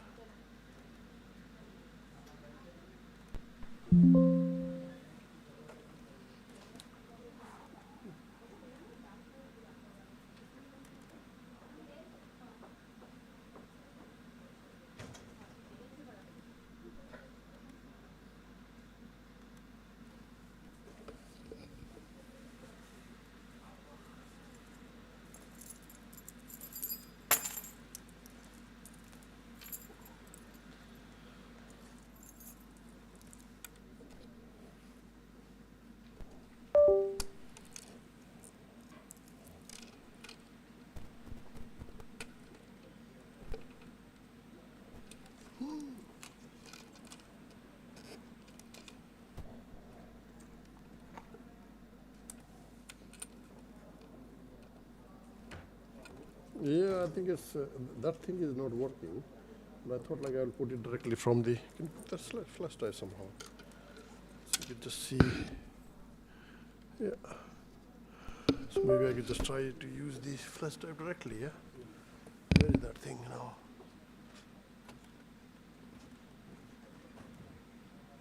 Soma, can you have a look on where the thing is?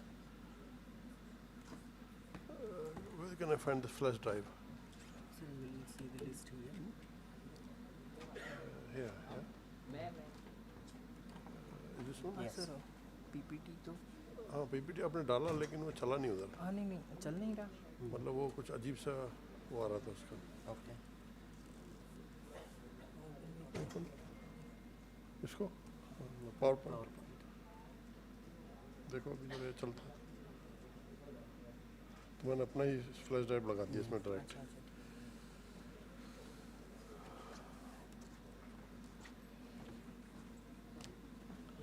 हाँ ये ऐसे ही है ये flicker है flicker आ रहा है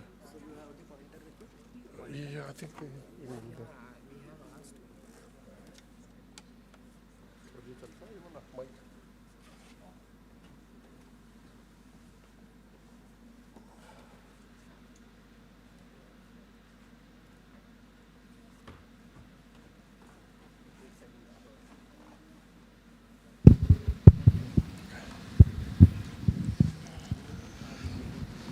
flicker बोला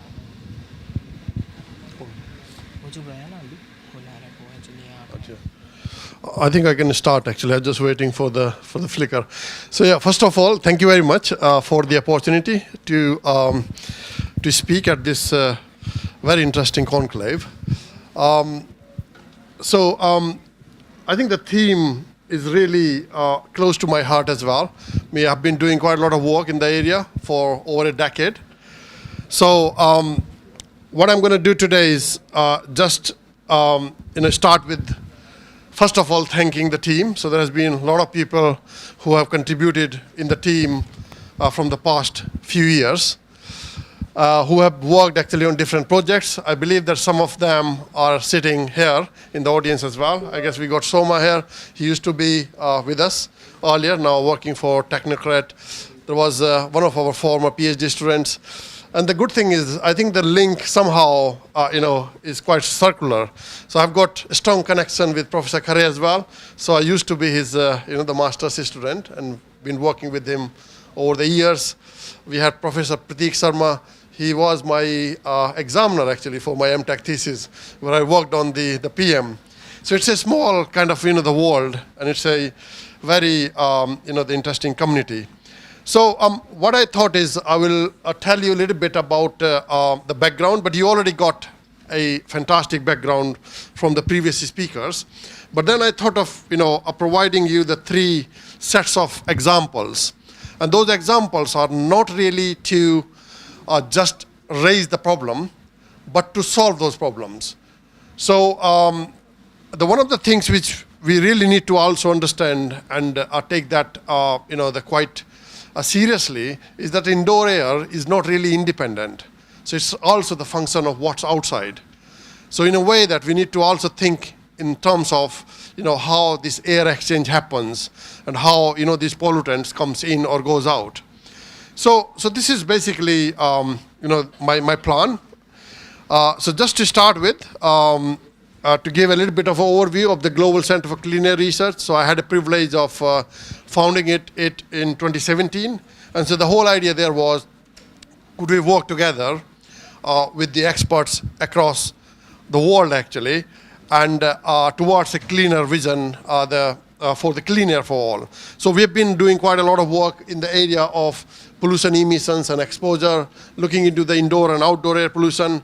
And the 2 key themes actually, which has been quite instrumental, has been the low-cost sensing. So I'll give you some of the examples of how you can integrate those low-cost sensing into the monitoring. The nature-based solutions, how you can bring in the greening into the perspective, and also thinking about, from the broader perspective of including the people or the community in those initiatives. So the work we have been doing has been quite multidisciplinary. So as you can see from the projects which has been ongoing and been funding by, the variety of funders there. One of the things which I really, we're really proud of doing it is that do not only create the complex science and the technical jargon, but really taking that into some sort of, the take-home messages which people could apply. And one of those examples for that is the guidelines we have done for the green infrastructure for the schools that was released here in the previous version of the conference, the kitchen guidance. And you see them, they are more evidence-based, but they also provide the key kind of information on what individuals could do, what the councils could do, what the policymakers could do, in terms of making a difference to the pollution issues. And we specialize in some of the bespoke facilities, which doesn't exist anywhere. And one of the key ones, for example, is this little chamber there. So it's called Envolution Chamber. So where you can create the environmental and pollution conditions of any city or any indoor environments, and you can test your sensors to see whether they were going to work actually in the same way what you are thinking about when it comes to their deployment. We have done this with a lot of companies, helping them to build the different prototypes which has been used in the cars, used in the indoor environments, outdoor environments, and so on. So which is quite an interesting the piece of work which we have been doing. Now coming back actually to the main topic, we all know that the schools are really important because they are the second home to the children. So they spend quite a lot of time in there. And if you take a little example of that, there are almost over 1.2 million children, in the UK, in the London itself, actually, they were, living in areas that exceeded WHO limits for PM 2.5.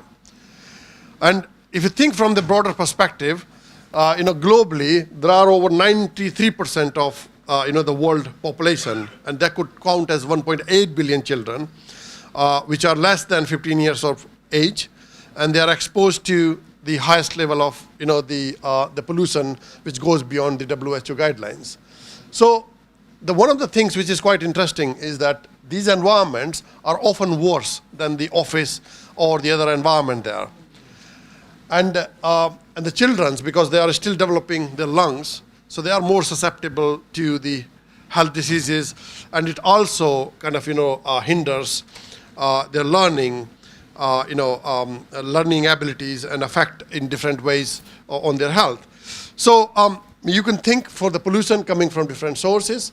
That could include even the second-hand smoke. So if you got people actually who are smoking, in the indoor environments, means you are indirectly smoking the same smoke to an extent. You got the cooking, you got the heating with the wood, building materials, and households. So if you think from the perspective of the schools, you might ended up having some of those, these products like the household products, the building materials like the paints and all. They could create actually a lot more of those things in there, and the other sources which are quite prominent in the school environment there. And you can have then variety of health effects that is started with the respiratory to the lung function to asthma and allergies, and starting with the the birth outcome and having an impact on their sleep quality and so on. So the impact actually you can think of the exposure is not just remains within the classroom itself, it goes much beyond in their daily lives. And so it becomes really a challenge for all. And this is one of those examples you might have heard in the news. This 13-year-old girl, Ella, so she lived in London, and she was living like 25 meters away from a very busy road, and she died with asthma. She had 28 visits to the hospital, for the breathing problems. And in December 2020, this was the very first time in the world when the air pollution was written as a cause for death on her death certificate. And that has become kind of a movement in the UK and other part of the world where you started to recognize the air pollution could be treated as a murderer in a sense that we don't see it. We take the air for granted, and we have all these challenges there. So and if you think about what's happening globally, so this is a map actually, and this color represents what sort of the pollution levels you can expect in different part of the world. So the blue is the one where you can think that this is the safest level, and your the dark sort of the red is where you can think of the highest level of pollution. So if you think of the map, you see that the people, the countries where you have the highest population also got the highest kind of the pollution there, and there are hardly any country in the world that meets the recent WHO recommendations for PM 2.5. And if you think of the cities, you don't need to go into the detail, but just look at these color coding things. So in the left side, these are the Asian cities. On the right side, you see more of the USA and the European cities, and this color coding is the same as on this scale.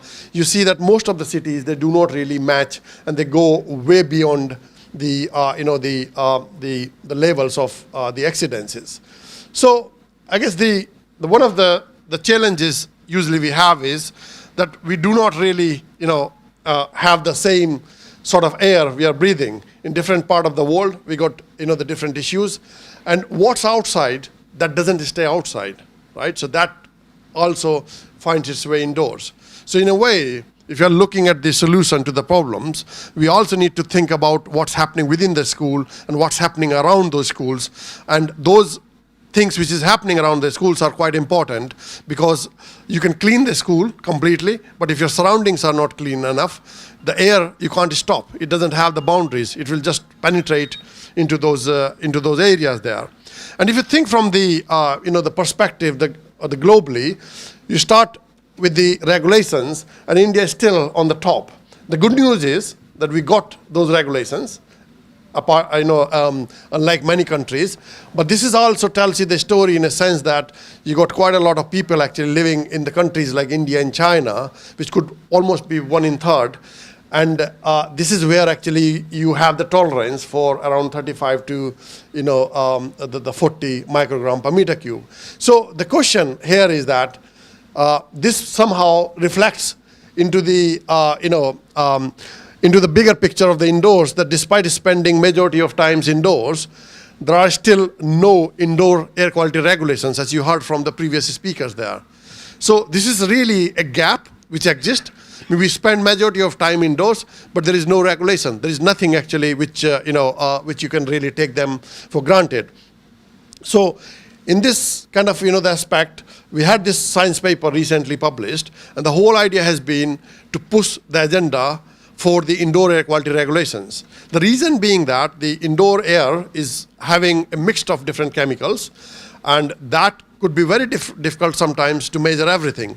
But as you rightly said, Professor Khare, in the beginning, that there are some indicators you could use. For example, CO2 is a very good indicator of exhalation, and it gives you a fantastic idea of what the ventilation is happening.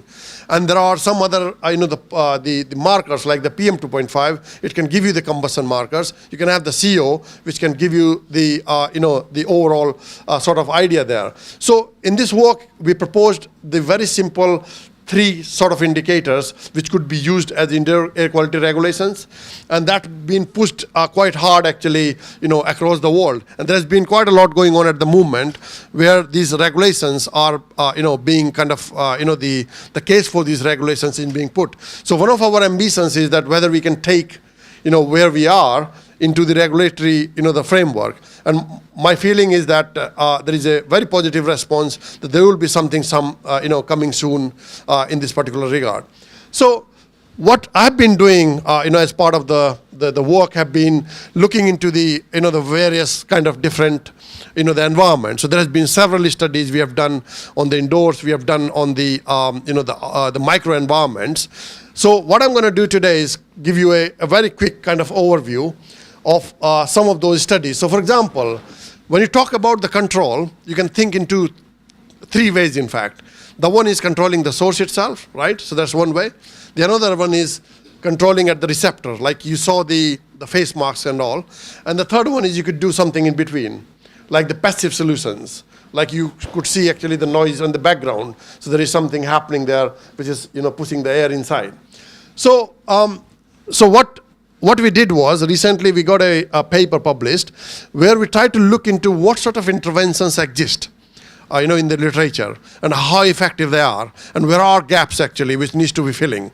So if you divide those different interventions, you can think of the major, like the 6 types. So some of them could be technological interventions, so which is like the air purifiers, and so on. You can have the structural interventions, which is basically if your building is not really good enough for the ventilation, so you could make some changes to that. You got the policy and regulatory frameworks, like you can, saying that, look, on certain days or on certain time of the day in the school, you cannot have your vehicles within 100 meters or 200 meters and so on. The physical barriers, so which is like a passive solutions. And then you can think about, the commuting infrastructure and the behavioral interventions. So behavioral part is quite important actually. Sometimes the little, the changes you make could really change the way you think of. So when we looked into the literature, we tried to see actually what are the sort of, the picture you see. So you could think of like using the air purifiers, which is becoming quite widespread these days. You can have a reduction of the PM10 by almost 1/3 to almost half, depending on the capacity and the type of the room and so on. You can have the indoor plants. They could also help with the VOCs and the PM10 in terms of the deposition and so on. You can also think of the behavioral interventions, which could really make a huge difference in terms of making the choices that can allow you to reduce the impact. And you can think of the clean fuel in buses, the school commute interventions and the green infrastructure. So you could see that we had a little bit of rating done in terms of what are the renewable efficiencies, and give you a kind of a broader idea there. So what happens is then, we try to carry out quite a lot of studies by ourselves, try to fill the gap where there was either very less literature or there was no clarity in terms of what you could do. So this is, there are some of the studies in terms of the classrooms. So this was the study we carried out in 60 classrooms in London. And we were running around the, in the classroom during the COVID time. This was really the peak of the COVID, to measure the ventilation conditions, also measuring the indoor and environmental quality, but also seeing actually that how does this impact in terms of the airborne infection. So what are the probability of infection and how you can reduce it. So there were a couple of things which came out quite clearly from this particular study. One of the things was the ventilation, as we were talking about it. So the greater the ventilation or the good ventilation you have, it means it can dilute, or there is an exchange of the fresh air with the polluted air.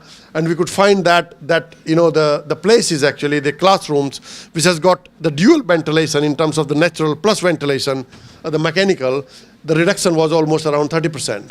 The another thing which was quite important was the occupancy.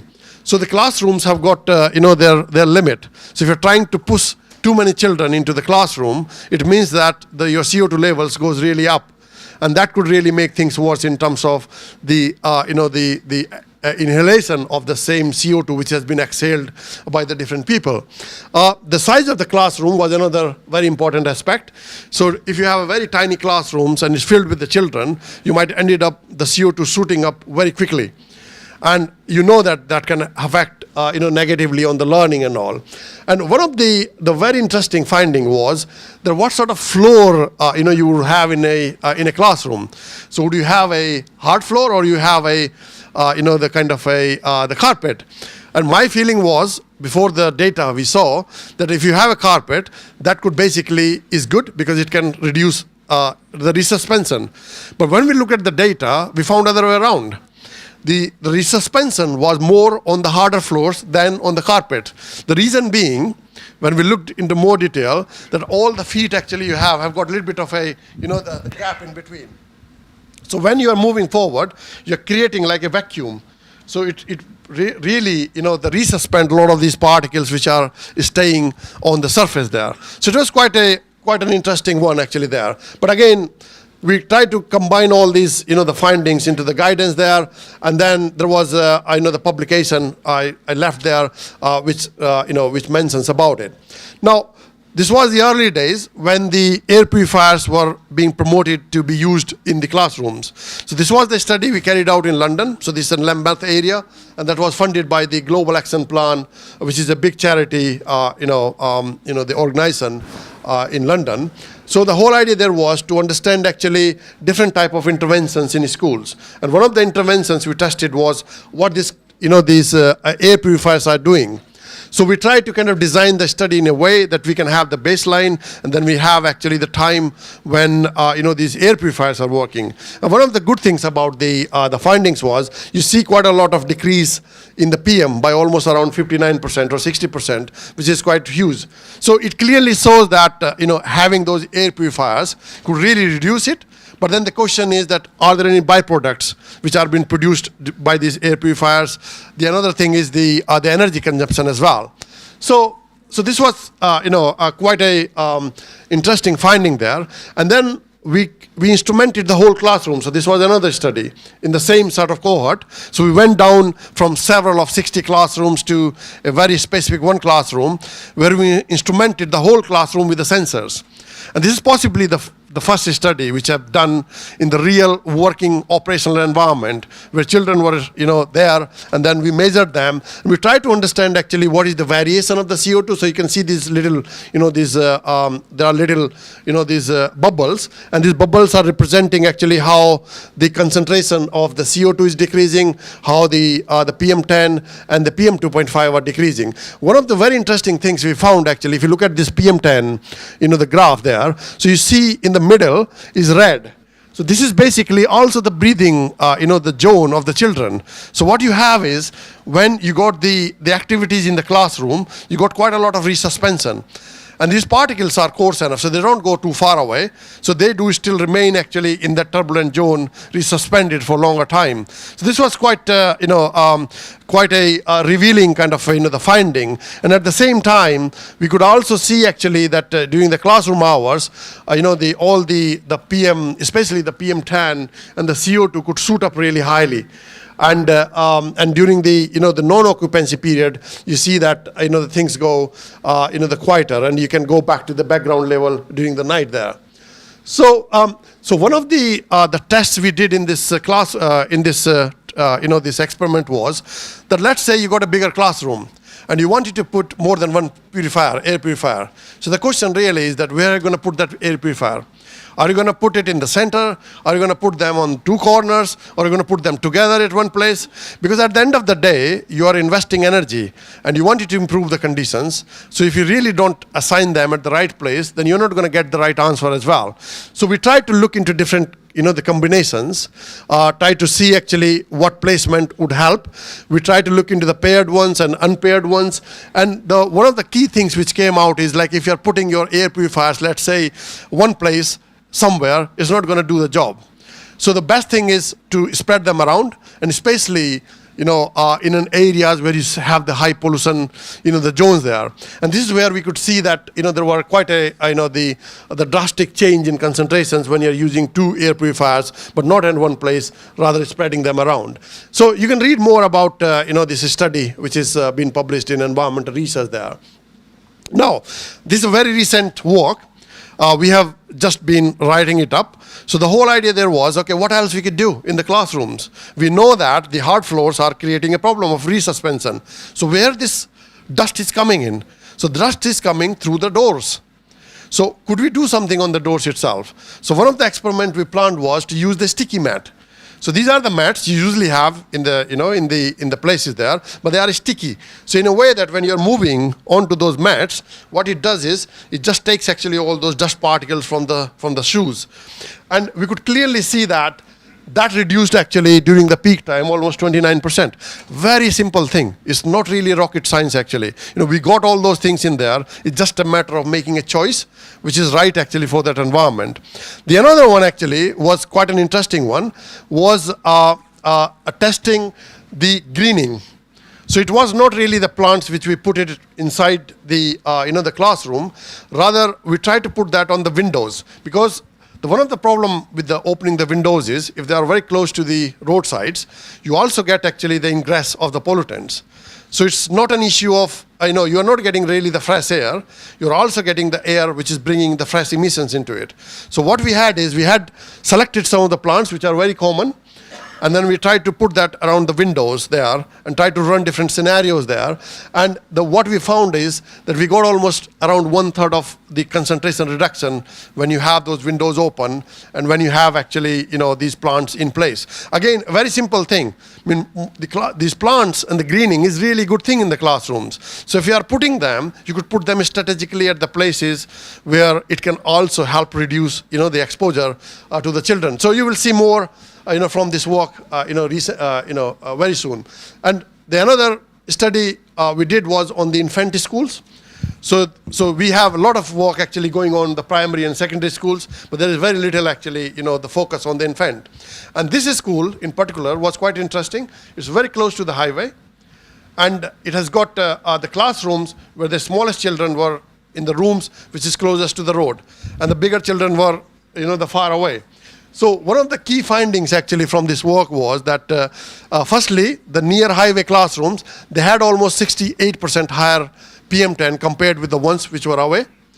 And then we try to then link actually this with the scheduled ventilation, because you do not want actually the ventilation to happen during the peak times when there are peak traffic as well. So if you open the window, it means you're just getting a lot more emissions in there.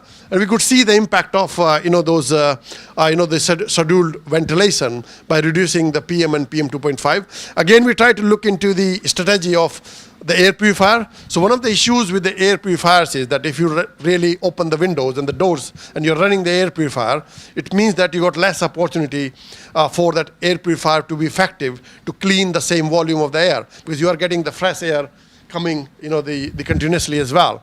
So you really need to think of the ventilation and the air purifier, they go especially in tandem. So this was really something which we then communicated that to the school. And one of the interesting thing, as I said, was happening, the smallest children were near to the classrooms where you had the highest pollution. So one of the recommendations to them was also to swap them around. Obviously, you're not really sorting the problem here, but the fact is that the younger ones are more vulnerable to the ones which are more kind of the elder there. So if you wanted to know again more about it, so this is there. You can find more about it. Now, this is another very fascinating experiment about the CO2 monitors. I think you can see one of them there. So the whole idea there was that when there was pandemic, the UK government gave 200,000 monitors to put in every classroom. So every classroom in the UK had a monitor. What does this monitor do? It does not really collect the data, but it shows you the data. So, and there were instructions given, and they were put on a paper by saying that if, let's say, your concentration of the CO2 is going above 800 ppm, so you need to start thinking about what you could do. And if it goes beyond 1500, then you have to really, take some drastic measures there. But when the teachers are, let's say, doing their classes and children are sitting there, they really don't see actually on those monitors.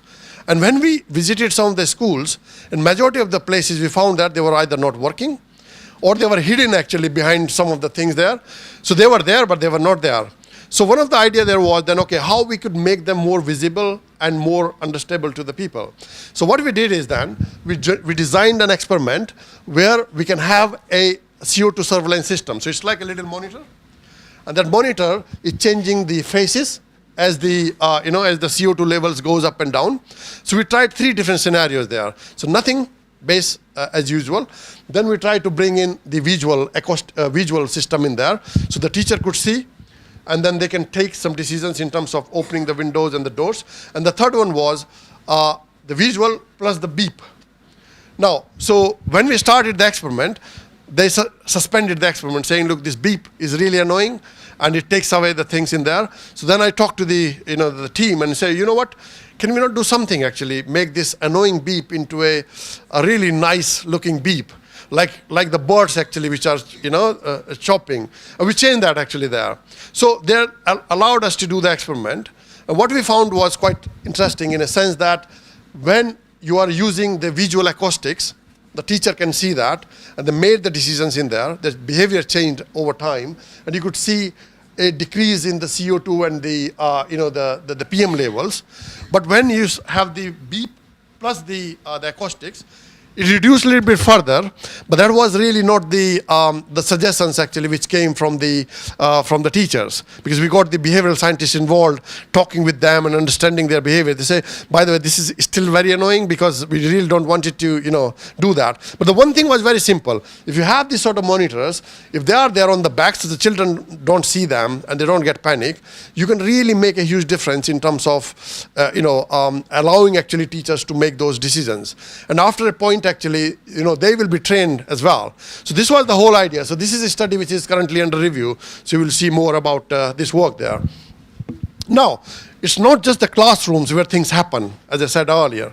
There are also the other microenvironments where you could see the exposure of the class children while they are commuting from the home to the school using different modes of transport or being at different places there. So one of those case studies actually was the pram exposure. So let's say if you are taking the children to the pram, using the pram, so it's not just basically those children who are getting exposed to the pollution, but it's also the children who are accompanying. A lot of these families have got the young children or young siblings actually they are accompanying with them. And this was quite an interesting example in a sense that it came out of the blue to me when one day I was dropping my son in the same pram actually, and my daughter was there as well, and we were standing on the traffic light, and suddenly I faced a lot of fumes on my face. I started thinking, what will be happening to the little ones? They can't even complain, right? So they can only cry for some time, but then that effect will remain there. So I used exactly the same pram and instrumented with the vehicles. This one of the the girls, she was visiting us from Savita University, so I thought that it might be a good exercise for her to to walk around with the instrument. And what we found was quite fascinating in the sense that you could see the color actually there, and you think from the simple perspective of red is bad, right? And wherever the bad is happening is almost at the places like you see on the traffic lights. Really bad places if you are having the children there, because what happens is it just accumulates that pollution there. Then you could see actually the street canyon environment. So these are the places where you got the buildings on the sides, and then you got the the vehicles moving by, and you can see quite a lot of the addition there. And then there is a really nice patch as well. And this was the patch actually where you got the buildings which were far away. So there was a lot more ventilation on the road where you could, where you could see that. So this was, and if you look at the minimum is around 2,000 particles per centimeter cube, and it's going almost around 162,000. You can see that how much variability we have. And this variability is not captured by any air quality regulations. It's a short-term exposure which happens. If people are having the pre-health conditions like asthma, it is enough actually to trigger those issues there. So it's really important to think from the holistic perspective of what's happening. So this is the paper, if you wanted to read more about it. And this work then we followed up with a PhD, and there were lots of studies, and the whole idea was that what we do actually to save the children there. So there were quite a few the BBC kind of, the appearance in terms of, what you could do. And one of the interesting thing was that the adults were exposed to the less pollution compared with the children who are sitting in the prams. And one thing you can think about is because they are in line with the tailpipes, and this is where the hotspot of the pollution is, and the adults are at a much kind of higher height there. So there was quite a lot of work in designing some of these prams as well. So I was working with one of the companies that was on BBC Dragon's Den, and I think they tried to kind of get a little bit of investment to get actually some of those this technology in place there. So yeah, so it's really thing. But if you even don't want to use any any technology there, and if you really have young children in this situation, you could use the pram covers, especially for those times actually when you are there, and it reduces the exposure. You don't want the pram cover the whole time, because it will then create actually the other problem of CO2 accumulation and the other things there. But a lot of you might be dropping your children to school using the cars as well, right? What happens in the cars? What sort of settings you should be using? Have you ever think of it? No, possibly no. Or if you might have done it, one of the key things actually, which is that you still got these traffic hotspots, which are, seen exactly in the same way like we saw earlier. And you may spend as little as 2% of your time on those little, these traffic lights, and they could contribute almost 98% of the doses actually you are inhaling. So it could really be significant. The reason being, the concentration at the traffic lights is way too high compared with what you see in the real kind of, the things in there. And one of the key things from this work was, if you are at a traffic light, and if you're keeping your windows closed, and if you're taking the air from outside, your car becomes a gas chamber. What you really do is, you suck all the bad air into your car, which has got a less volume, and it really becomes very filthy.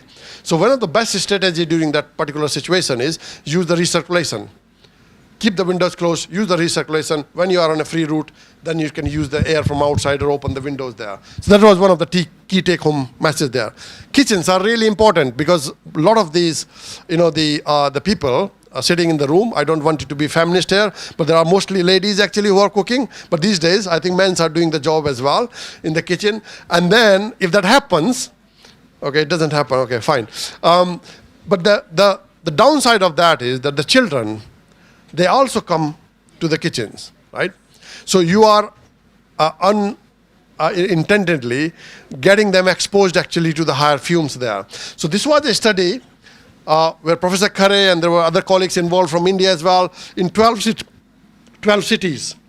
in different part of the world.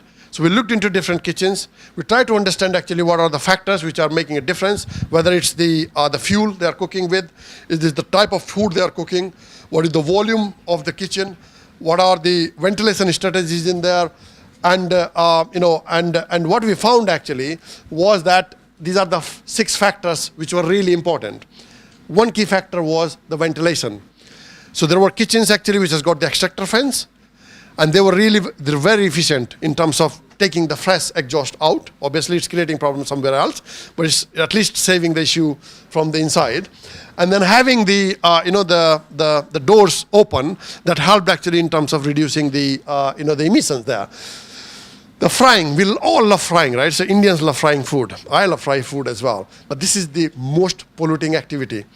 When you fry, you create a lot of PM 2.5. So the best food was actually the one when you're boiling, but that's not going to happen in this part of the world. So, but avoiding actually as much frying as you could do to help not only the exposure but also the health inside, right? So you know that what does the fat do? Occupancy, the passive occupancy I was talking about, the not having the people, who does not need to be in the kitchen. Obviously, it's not very good from the social perspective, but we really love them. Try to make a distance from them unless you can do a really good ventilation there. Volume of the kitchen was really important as well. So the kitchens actually, which has got the bigger volume, have got a bigger space. So it allows actually that these emissions to kind of to dilute, and we looked into the 3 categories: the small, medium, and the large volume, and we clearly see that irrespective of the type of fuel or the type of food you are cooking, the bigger volume of the kitchens were making a bigger difference. It could also be the case that there is a tendency actually in Indian construction industry that when it comes to the kitchen and bathrooms, they always have the roofs lower than the normal roofs. And that's not really good, because what you're doing is you're reducing the volume of the space where you could have more, the space actually for these emissions to dilute. So that was another one. The fuel type obviously makes a huge difference. So if you're using the charcoal and kerosene kind of fuels, really bad, right? We all know that. When you move on to the natural and the LPG is better than those. And if you move to the electric side of things, then it's even better. So I believe that one of the the gifts, if you wanted to give it to your near ones, especially on the festive season, go for these electric stoves. I think that's going to help actually for them. If you buy a good one for them, they might use it and they might reduce actually their exposure unintentionally by using the good practice there. Again, this is a guidance which has been released in almost around 30 countries. We have got quite a few colleagues here who have been involved in doing the different things. So if you wanted to read more about what are the ways actually by which you can reduce actually the exposure, whether you are an individual or you are a homeowner or you are a local councils, there are some recommendations which are given to them. And this is a really the interesting one which we have recently on a cruise ship. Cruise ship, right? Researcher going on a 14-day luxury cruise ship. You're not paying anything to anybody. Really good actually. So I took half the trip. My team took the whole trip. We were on the cruise ship, and the whole idea there was that that where the pandemic started, that started from the ships itself. So there is a project called Healthy Sailing, and that project basically we are looking into what is the probability of the infection in these spaces. So we had all these these crowded spaces installed actually the sensors there. Obviously the cruise owner said that it's on your risk. If you wanted to put those things, you might lose the things there. I said, look, we are not going to get the opportunity to come back again. And I feel that the people are on holidays here, right? So they're not be interested in our little gadgets lying around. So we did all these measurements. And one of the things which we found that a lot of areas actually on the cruise ship, they were over-ventilated. So we looked into the pubs, we looked into the the different kind of spaces like the gyms and restaurants and theaters where there are a lot of these activities happening. And also we put sensors in our rooms actually, because that was an opportunity to see what happens there. It was really good actually in terms of the ventilation. But we could also see that in these crowded spaces, there were the peaks actually which were happening quite frequently. So the recommendations we provided to these cruise ship companies was, firstly, 6,000 rooms. If you're over-ventilated, you're increasing a lot of energy demand. And most of these ships are still using diesel. So you're still polluting the environment by making that. So you might want to optimize it, which is easy basically. The another thing was to look at these particular areas to make sure that you do have actually that thing in place to reduce the infection probability. And we found that in different places it varied quite significantly. So again, you can read more about it. The other one is underground. I think there is not a lot actually happening in Delhi for that, but I'm sure that the way the construction is happening, you will see quite a lot happening in this part of the world as well. So this is the study we did in London Underground, and this is one of those works actually which triggered the London Underground review. The reason for that is there are a lot of commuting happens in the underground environment there as well, and those are really the filthy places. They're really bad actually when it comes to the to the indoor air quality. The reason is they're all surrounded, and one of the most interesting thing we found out was they're sucking the air to ventilate the underground right from the road. So you got the exhaust emissions, they're coming in. When we looked into the chemical composition of these particles, we found out that there were a lot of sulfur in there.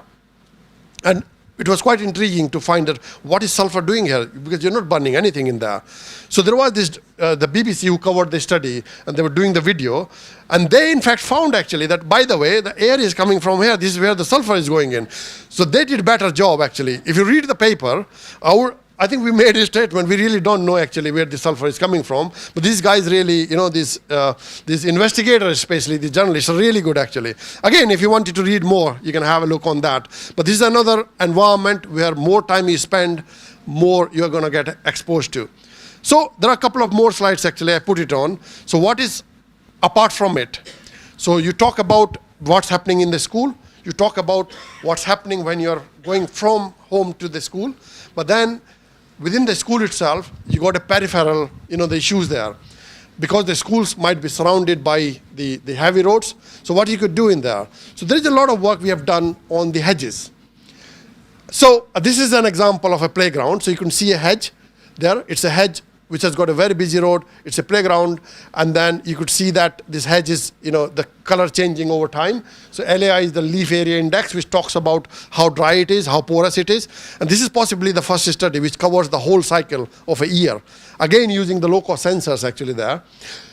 So one of the things you clearly see is that when these hedges are dry, you see the impact is almost around 8%. So these are PM1, 2.5, 10. You pick up any of these figures there. So pick up the top one, it's 0.92, which means around 8% difference. When it started getting greening, you can see that hockey top of shape there. So it really started kind of, providing a barrier there. And when it's fully green, you see almost 52% reduction. One clear thing, we got all this green infrastructure in place, right? If you maintain them well, they could make a huge difference. The another key thing was, if you're using the deciduous type of trees there, one of the issues with that could be that you might not get the protection during the time when they're dry. So you might want to go for the evergreen species that could do a lot more there. So that's the take-home message from this one. Now, this is another one in the Lambeth area. So this is a school. This is next to a very busy road. Now, the issue there was you can't put the hedges because it's all paved. So we came up with a solution of the green screens. So the green screens are really interesting in a form that you got the wood pallets there, and then you got the wire frame, and then you can have actually those, this is the ivy, so this is very strong actually. If you don't even, water them, they will still survive. And then we had this testing done, and we found almost half of the reduction in concentrations during the, with and without these hedges there. And when it grows over time, you will see that it will even change actually the density, and then it will become more denser and it will be more effective there. Very simple things again. It helps in terms of the biodiversity, bring the greening to the schools and reducing the exposure, but it also helps actually in terms of the creating a temporary structure in case if you want to remove it at any time, you could really do that. One of the things quite famous in Europe is called school streets. I'm not sure whether you heard about them. So it's an intervention called the school streets. So what you really do is, when you got a school, around the periphery of the schools, you close actually the roads for a day or so. Of course, you take the permission from the, oops, sorry, what happened here? So you take the permission from the the councils or whatever it is, and that area becomes like a buffer zone, and where the children can play as well. So we had organized that thing in Henry Fawcett School in London, and the day actually when this activity was happening, the reduction was almost around 1/3. It's very simple. It increases the physical activity of the children, so that's an added benefit. But at the same time, it helps actually reducing the concentrations. So this is a study we published, the last year, where we tested different interventions, including the air purifiers, then looking at the green screens, and the sort of the school streets there. Now, the last few slides actually, the community is really important in this process. Because as a researcher, you can do fantastic research, you can tell people what you do, but if they're not involved as part of the process, the issue is that they will not buy in the solutions you wanted to, you have created. So one of the things I do is we created this Guildford Living Lab. So the Guildford Living Lab is a platform where we're working with the local communities, schools, councils. There's been a huge amount of work we have done over the years. There has been, created the tools for them. One of them is called HashDate. So HashDate is not really a dating app, basically. It's a tool. You can design your own hedges. So you just go online and you can find it there. We created this heat cool program, and I'm very keen actually to bring it to the India, and that's what I've been talking with a lot of colleagues if they are interested in how we can incorporate that thing. So you can see that happening in the schools in London and in Guildford, where the children have got this little setup there, and they can identify actually what are the the places where the objects are having high heated surfaces. Some of them are having the low surfaces, and how you can make this school environment resilient to climate change. So this is basically the Living Lab is an approach which works completely other way around. So usually do the work first and then share the findings. Here, you co-design the work first so that the people can have actually those findings as in the co-ownership there. So, and one of the examples of this is this school in Guildford. So this school actually came to us with the resident association and saying that, by the way, we got a lot of problem in the drop-off and the pickup hours. What happens is the parents come with the vehicles are running, the pollution levels goes high, all the children and the parents are getting high exposure. Can you do something? I say, yeah, let's think about it. So we designed basically a study with them, and that included the using of the sensors. You can see that these children, so they collected the whole data. We did not do a single thing in there. We designed the study with them, we worked with them, we trained them. They collected the data. You could see actually what is the difference. You can see in the morning drop-off hours was really high concentration. The evening pickup hours, there was a high concentration. And then the rooms actually which are near to this, the pickup point were having really high sort of, the concentration there. So we then defined actually different spaces in the school where the monitoring continued for a month or so. And then the little network of citizens, the sensors, which were run by the student itself, that created really a huge amount of the valuable data.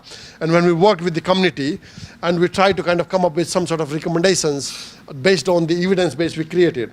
And then we went back actually to the school, said that there is a huge difference in terms of the people's perception. A lot of people actually who were making the shorter trips have avoided now to bring their car there. A lot of them actually either they switch off their engine or they leave cars actually a little bit far away from the boundary. So this is the sort of things actually you could do in there. One of the last examples, which is very recent actually, where my son goes as well, it's called Sciencefield Primary School. So this school is surrounded by 2 busy roads. You could see that the boundary is completely porous. So you can see all the pollution going into the school. The school is acting like a kind of the lab for us. We got sensors all over the place in the school. The head teacher is super supportive. And so we talked with the parents and they said, by the way, you've done a fantastic job in the greening side. We want actually our school to look like this. So we want to change it. So it's one of the parents who is also an artist, so she designed it. She said, we want this. I said, okay, fine. I think that looks really good. And she said, we also want actually some of these signs there so that we can kind of, change the behavior of the people by telling them that if you do this, this is going to make this difference there. Now, when we did the costing, we talked about the people. So she's a head teacher there. She's a counselor. He's a council person. He's a charity person. It's me and he's one of my PhD students there. The idea was that, okay, where we got the money? Because nobody funds actually the research projects like this. So we started in the 2022, And then in 2024, when the Reclaim Network, which I'm leading, actually came in, I thought this is a fantastic case study. Why not really try to put an application in there and fund for my own funding? So it was difficult actually to fund for your own funding, but this was a real case there. So we started this, this work there. And what we did is then we took up their ideas and we started installing those, the green screens, like you can see here, right? So we got the green screens on the side. And then one of the things which we did was having the first ever living gate. So you got the gates, right? So you can see the gate there. So this is a gate where the children planted all these plants. There are 260 plants on this gate, and the gate moves, so it doesn't affect its functionality. And then we instrumented actually with the, with the instruments. And then we found that when you put this gate in there, so first reaction came from the head teacher was, by the way, since this gate come in place, we can see that the rooms are very, very quieter. So we never thought about the noise actually. We didn't do it from the noise perspective because it's a very busy road there. And then we saw, and when we were measuring that, we found almost 5 decibel. And in terms of the pollution, we found almost around, the 32% in the vicinity, and you can see a very nice decay actually when you go forward. So this is a fantastic case study which has been used by a number of councils now to replicate it into, into the different schools in the UK. And we just managed to get this out actually just, the last month. So if you want to read about all the, this fantastic thing, you can see that. But one of the key things here is the head teacher is a co-author there. There are council people as well. And there are a lot of people actually who never wrote a paper, and they were part of this kind of, this sort of studies there. But the whole idea there was to co-design and co-ownership of the ideas. And they have now become the ambassadors. So they are taking that work forward, and they are kind of, are doing it in all over the places there. I mentioned briefly about the heat cool. So one of the very important things is also bring awareness among the children in a fun manner. Sometimes you give them the documents to read, and that's one more document, it really doesn't engage them well. So we designed this program, which is called Heat Cool.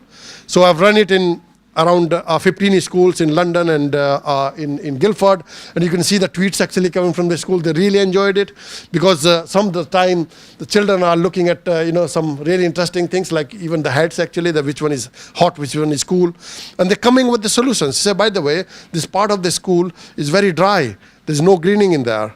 So there is a lot actually going in there, and this is what I was saying, that we could do that. Again, if you want to read more, is there. So, so the whole idea there has been also documenting the studies in a way that it become accessible to the people. And all these papers comes with very clear recommendations in the end. And that really helps actually for people to pick up the key messaging from there. So I think this is my last slide, just to conclude basically. So one of the biggest issue I saw over the decade when I've been working this issue is the inadequate ventilation, which has been mentioned in the beginning. So the ventilation is really key, and that could be the natural, could be also the mechanical, could be the mixed strategy in there. The other one is the health risks. So we could see actually a lot of health risk assessment, but a lot of them actually do not really link actually with the classroom air quality. So we really need to make a case in a sense that, look, there is quite a lot actually we need here. The another thing, which is part of the environmental, the indoor environmental quality, is the thermal comfort. The whole idea is that all these, the environments are very different. In this part of the world, you have a very high temperature. In other part of the world, you can have a very cold temperature. So the thermal comfort conditions are really important, and that needs to be considered in there as well. Obviously, there has been a clear link that the environmental quality really affects actually the performance of the children as well in the classrooms. So if we really wanted to increase actually the performance and have a healthy the environment, we need to think about how we can provide a the better environmental quality. The another thing which is quite important is that while you are trying to push actually, especially in the modern buildings, where you have a lot of mechanical ventilation there. So then mechanical ventilation creates another issue of the high energy consumption. So there is a triangle of indoor air quality, energy, and the ventilation. So really need to look in consensus. Otherwise you will solve one problem and create another one. And there is a very little work actually in there. So one of my, the projects is looking into this sort of framework there. So I think with that, I would like to say thank you again for listening, and these are my contact details. You can go and look for more information. And thanks to all the funders actually and the supporters who have been contributing to this work over the past decade. Thank you very much.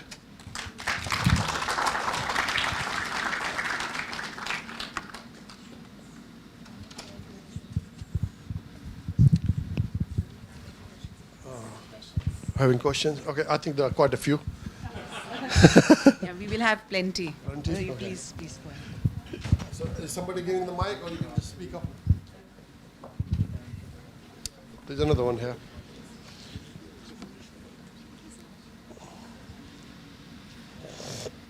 Thank you so much.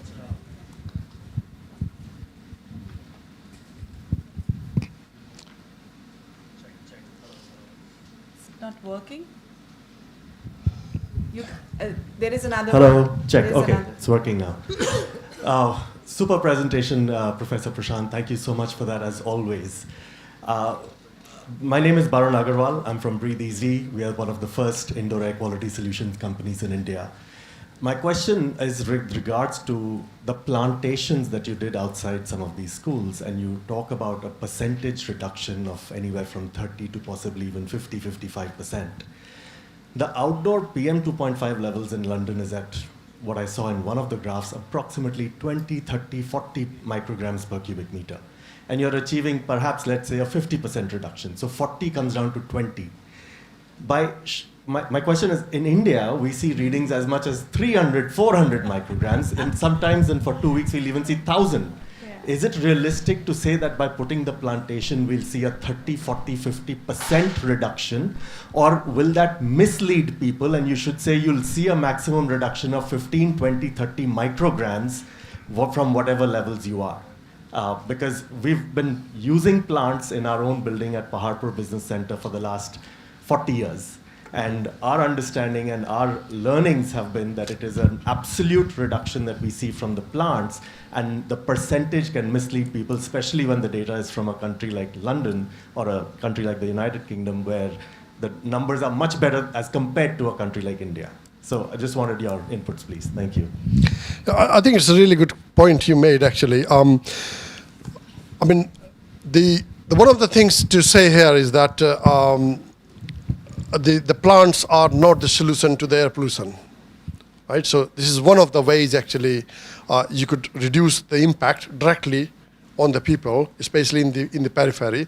But you are right that the percentage could mean different things in different environments. And that could work pretty well, actually, whole of Europe, because the levels are almost the same, but also in countries like US, Australia, New Zealand, Canada, you could say. But obviously, in countries like India or in China, I believe that could really be misleading. I can fully agree with the point you're making. And I think the absolute correction, the reduction, could be a way to represent it. But again, if you wanted to compare actually some of the studies, then sometimes you need to think of, okay, what are the base actually I can look into it. Because if you got 300, if the plants could reduce like 50%, I think you solved half the problem, right? Yeah. So we don't need to bother too much about it. But the whole idea there is, the plants actually, in the close vicinity of the school premises, are reducing the immediate exposure. Let's say in the playgrounds or in the classroom there, and there are clear statistics for the UK, if I remember correctly, that if you reduce 1 microgram per meter cube of PM 2.5, that can benefit in around 6 months of your life. So even if you are reducing 10 or 15 microgram, that exposure, that makes a huge difference there. So I think it's a really good point. Presentation could be there. This is why we become conscious as well. If you read the papers, it's more like a generic kind of, the picture. So we do say actually these sort of things in there. That point would be very useful to highlight in the study. Yeah, thank you. Any questions? Any more questions? We have one more question from Dr. Jay. Thank you so much. There's so much to learn whenever you speak your studies. I mean, so we recently, we also published a paper in building an environment on, spatiotemporal indoor air quality, assessment through, using low-cost sensors, CO2 sensors. Mm-hmm. So my question to you is that when we use low-cost sensor, we also do, or we have started, following the footsteps.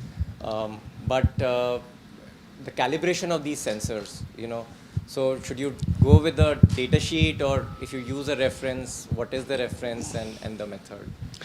I think it's a really good question, and it's another keynote lecture, honestly. Okay. The sensors are a big thing. Yeah. One of the things actually, it also depends on what you're using the sensors for. If you are a researcher, you cannot believe on the data sheet. Sorry for if there are people here who are manufacturing them. I'm not saying that you don't trust them, but I'm saying that you need to really make sure that you got all your calibration done. Any work we do with the sensors, this is one of the reasons I created that involution chamber, because we were struggling and we were really wanting to make sure that there's a quality control in place. So what we do, any network we set it up, all our sensors, they go into the chamber first. So we know actually how the sensors are using, and that process also allows us to expose those sensors in a varied environmental conditions. Like if you do the co-location, which is a very common thing people do, you go there, put it for a week or so. The problem with that approach is that that's only considering like a week worth of your, the temporal variation of the temperature and relative humidity and the concentrations. But your sensors are going to expose in different environments. So you will see actually a lot more variability there. So going into the approach which we created here helps us actually to fine-tune the sensor's ability to measure in different environments. So you really wanted to think about, okay, if you are using those sensors, how do we make sure that the calibration is robust? A lot of times we also saw that some of the sensors were doing really well actually. We did not need to do any correction factors applied.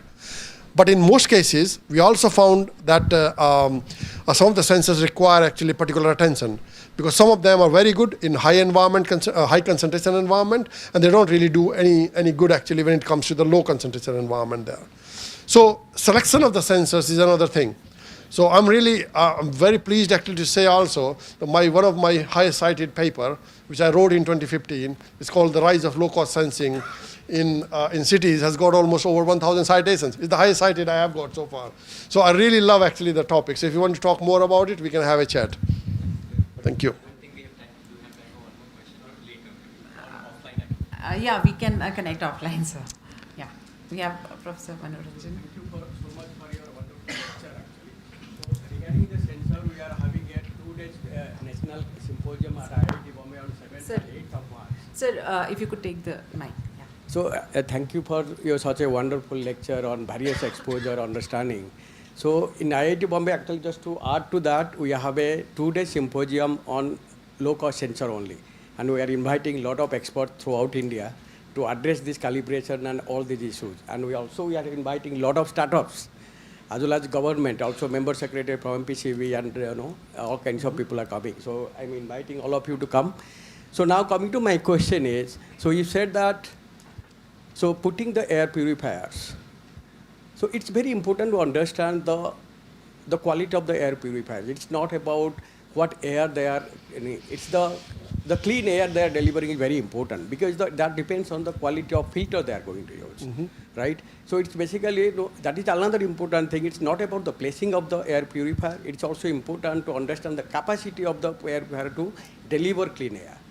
That is eventually need to be evaluated in terms of clean air delivery rate.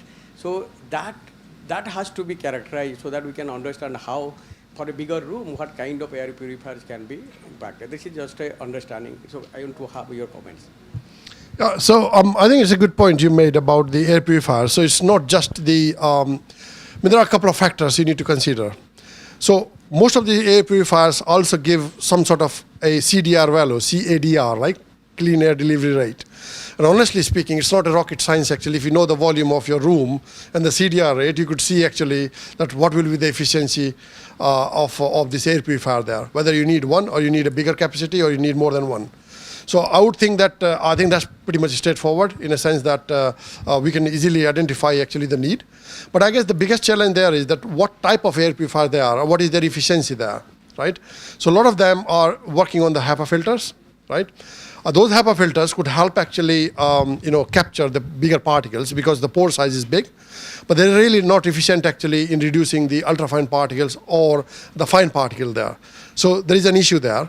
But then there are others, the other kind of in the family of the air purifiers, which looks into the some of the oxidation processes in there. And one of the biggest kind of reservations of that is whether it's creating the chemicals which is ending up creating an indoor ozone. So there are lots of these sort of, these factors which needs to be considered in there. But I think that the safest people see is the HEPA based. If the filter quality is good, it's basically simply the dilution, honestly. What you're doing is capturing whatever is capturing, and then you are creating a turbulence in that zone, and then the pollution is being mixed. Because the volume, for example, for this room is still quite huge. If you got a well-mixed environment, the concentration can drop down very quickly, right? And the turbulence breaks actually the layer which I was talking about, the stratification of the CO2 or stratification of the particles, a different line there. So I think to sum this up, I think the CADR is important, and that's the flow rate. But the biggest drawback of the biggest flow rate is also it will create a lot of noise, and you do not want it to have that. I mean, honestly speaking, it's a lot of noisy. You can see that, on the background there.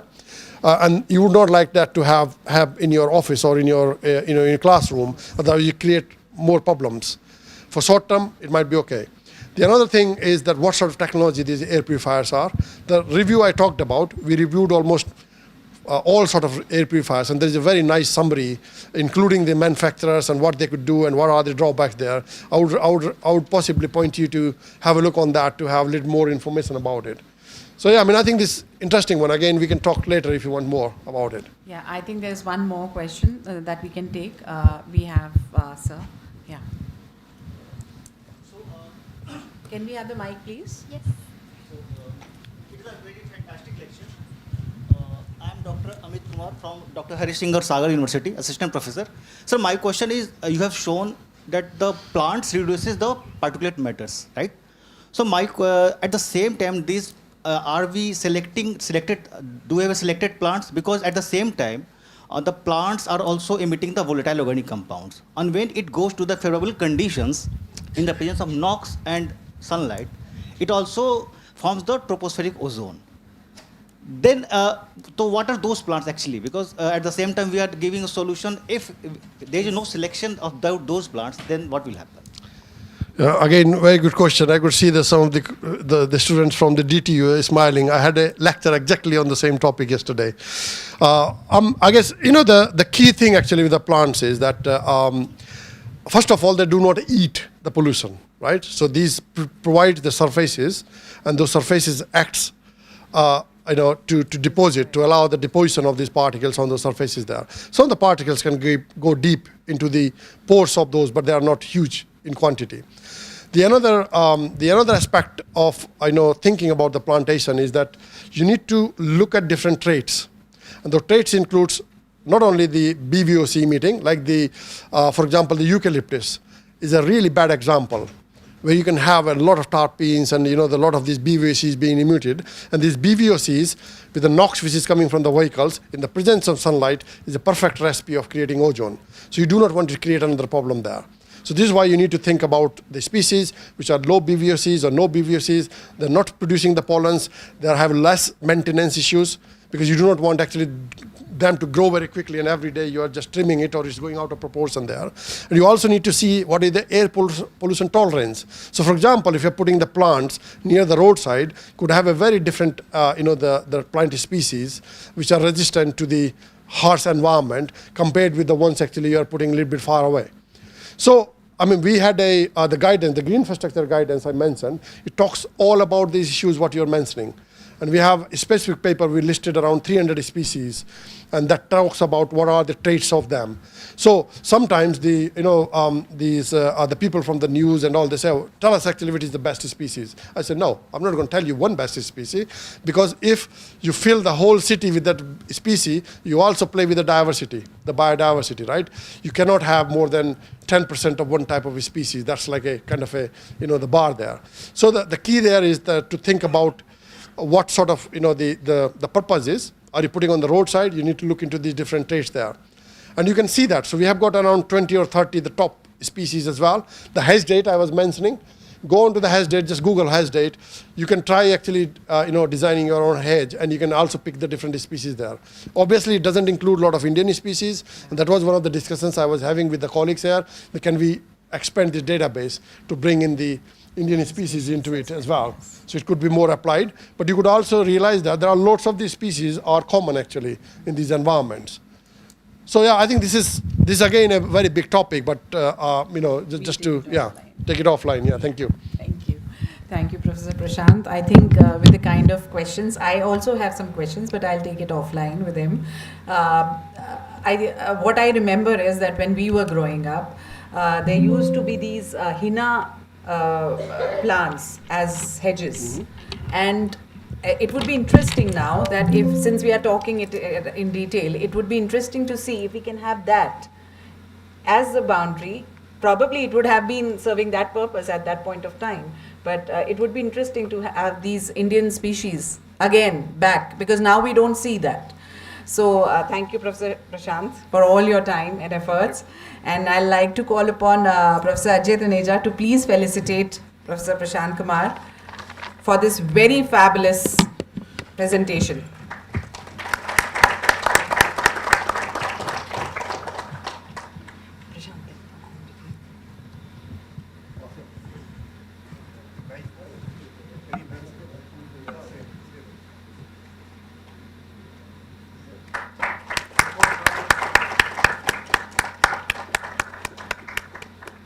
And this also. This also.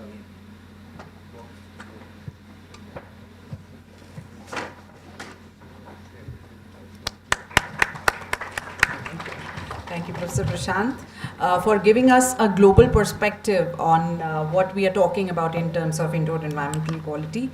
For the Indian perspective, I would now like to request Professor Mukesh Khare to please come and talk about what studies have been done. How is indoor air quality in India a different issue? Is it the same issue or a different issue when we talk it from the Indian perspective? Professor Mukesh Khare, for you.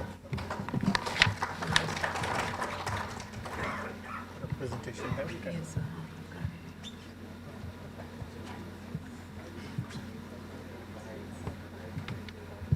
so this is it. So you're going to-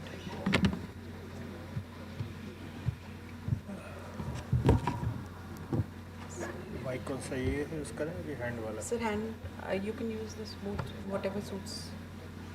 use that he वाला ना हाँ, sir.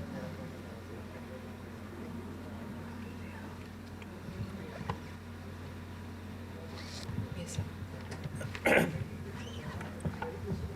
Okay, good afternoon. I think I won't take much time because this lunch time must be hungry. So I'll give you the Indian perspective because you have heard now in a very fabulous presentation by Prashant, who has given you a global perspective for indoor air quality targeting the UK studies, and a lot of information you got. So what I will do, we will have some Indian studies which we have done in the indoor air quality, because the way we started it was indoor air quality. We did not cover the indoor environment quality.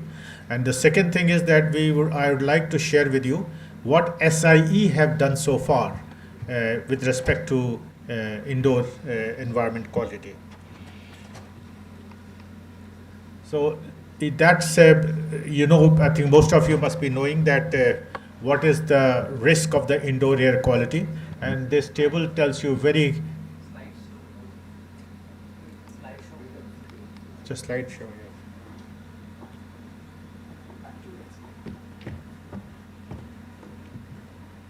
कहाँ है slide source में? ये है ना?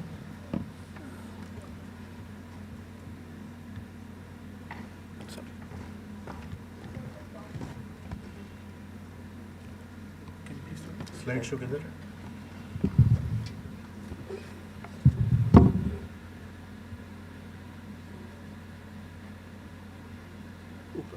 ऊपर है. Okay, thank you. Thank you so much.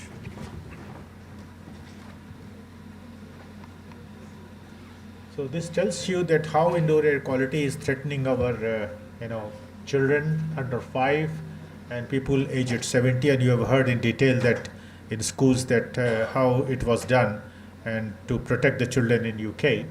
And it's self-explanatory over here that the children under 5 where household air pollution is the most threatening source for those children, for those children. And people aged 70 plus, again the household air pollution is categorized as one of the 8th rank. So you can understand that the extreme age of these populations are really experiencing a lot of health and exposure problem for the indoor air quality. As far as the indoor air quality definition is concerned, it's a conditioned air. Whatever you are sitting, we are conditioning the air to keep you comfortable. So naturally, all the air is conditioned, whether it's a mechanically ventilated building or naturally. If it is a mechanically ventilated building, like it's a air-conditioned building, the conditioning is more, while in naturally ventilated building, the conditioning is less because there is a lot of openings are there. Now, this is the causes of the indoor air quality, which we have found for Indian perspective, that what are the main causes for the indoor air quality in most of the buildings, whatever studies we have done. You can see the inadequate ventilation, which is one of the major cause for the bad indoor air quality, and variations in temperature and humidity. That is another cause which makes the pollution not to disperse, properly, which it should have been if the temperature and humidity level is kept in a proper level. Then indoor sources, say for example combustion sources, if there are rooms and kitchens, here and there, or any combustion sources, it may cause the indoor air quality problems. Then infiltration is another major source, especially in the urban areas, where if the location or orientation of the building, which Professor Pratik Sharma has talked, is not proper, then infiltration becomes quite a major source for the creating a bad indoor air quality. And this cause was established or was investigated by one of the PhD student, Dr. Radha Goyal, who did her project in the school building, where she found that the infiltration was the very major cause of PM 2.5 and PM 10 from the roadside, because that school, which was a Lakshman Public School, which is an elite school in Delhi, was just near the flyover. So that is another major cause. And then use of cleaning chemicals in building products, brooming of the schools, etc. That is also becomes the major cause of the indoor air problem. So this is a cause which is completely for the Indian perspective, which we have experienced by doing work in the area of indoor air pollution.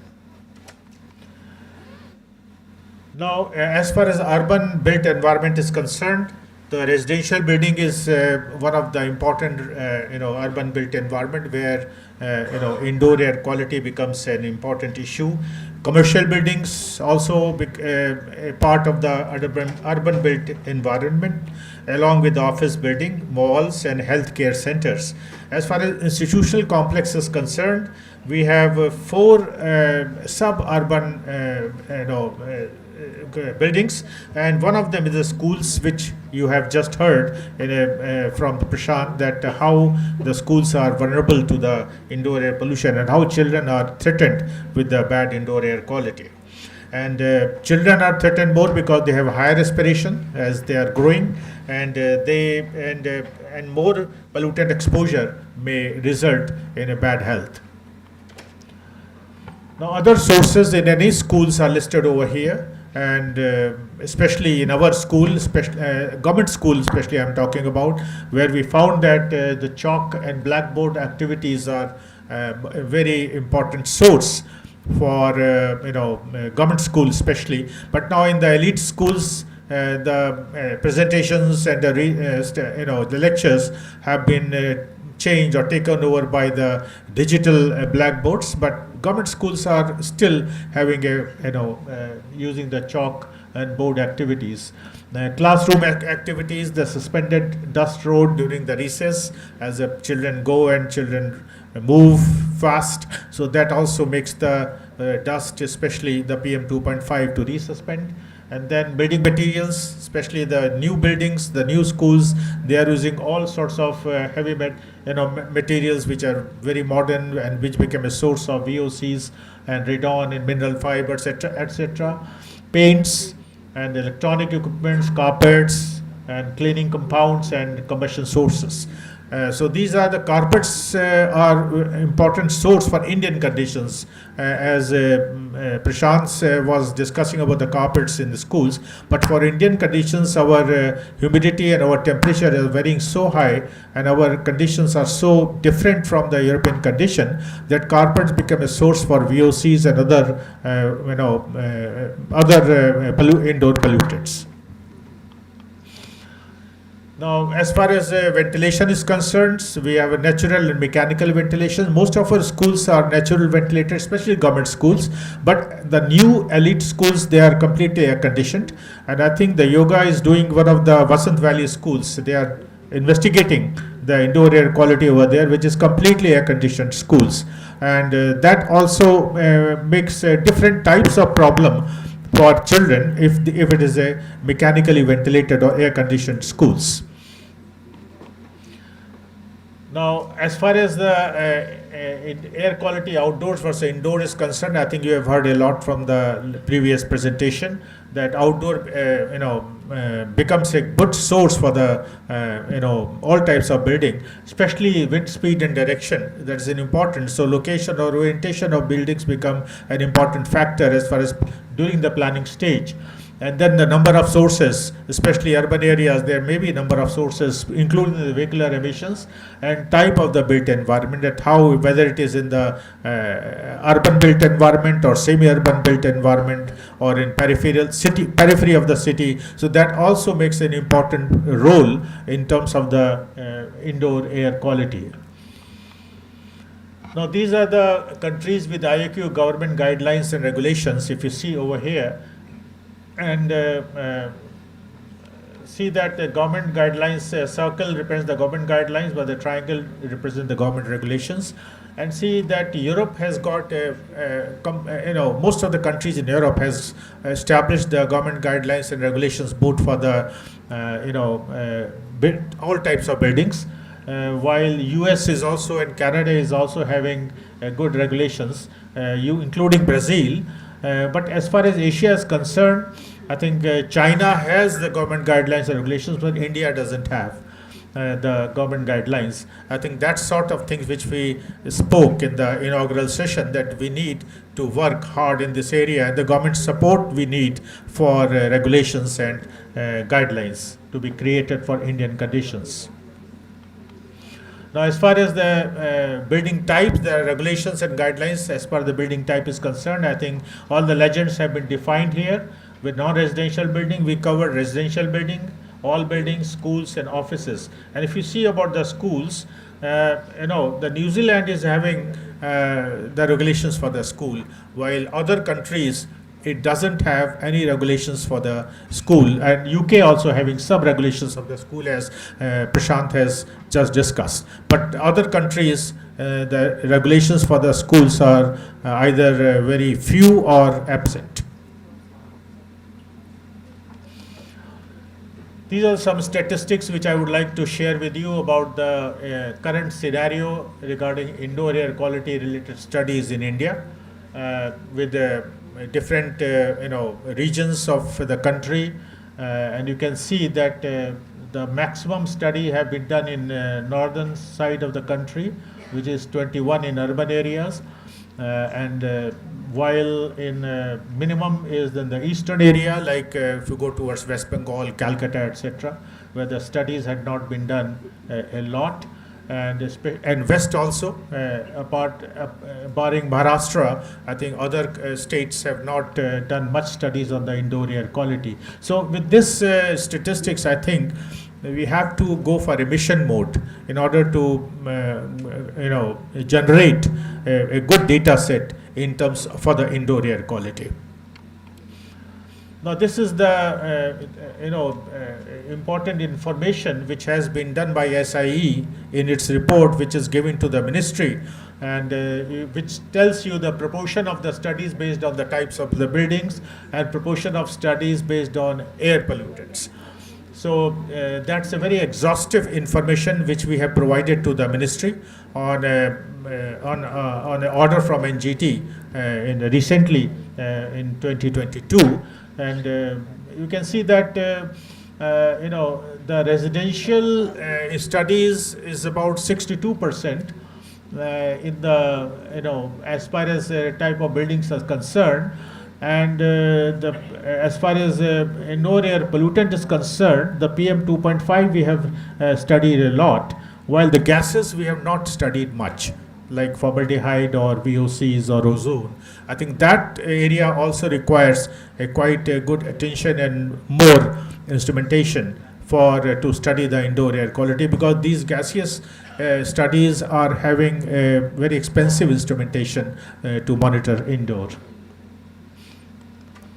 These are various monitoring instruments which most of the institutions in India have got to measure the indoor air quality. I think we need to build up more on that, because with this instrumentation availability, like Prashant has shown about the chamber studies, we need a lot. We need to have indoor air quality chambers, so the institution can study those which they cannot do in the field. They at least can simulate in the chambers and generate the data. So I think a lot of work has to be done in this area, and all these instrumentations are imported, so quite expensive. So not all academic institution can afford that.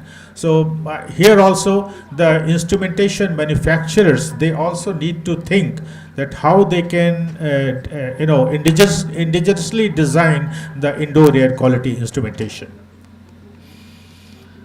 As far as sampling and monitoring in schools are concerned, there is, as I discussed with you, we don't have any government guidelines. So whatever guidelines we have made or we have used so far in India is based either on US EPA or the European Union. So these are the location of sampling or monitoring stations which we have done for the studies which we have done till now in indoor air quality. Say for example, minimum number of sampling or monitoring site as far as school is concerned, we have followed the 10% of classrooms of school should be covered at least minimum, and duration is about school hours, which we do for 7 hours or 6 hours, whatever the school's hours are there. So that duration we covered for generating the database.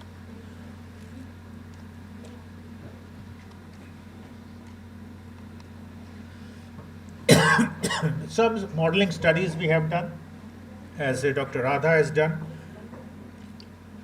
for one of the school buildings, and we have used the mass balance model.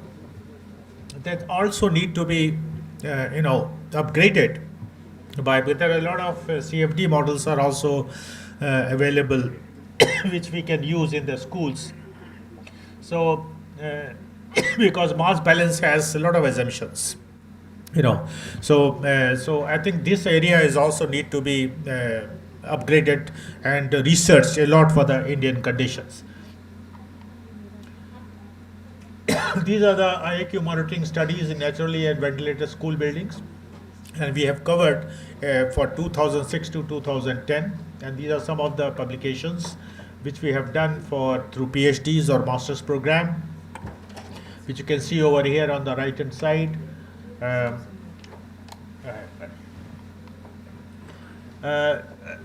Now we have put the comprehensive IAQ assessment chronology for Indian conditions. What are the findings and recommendations?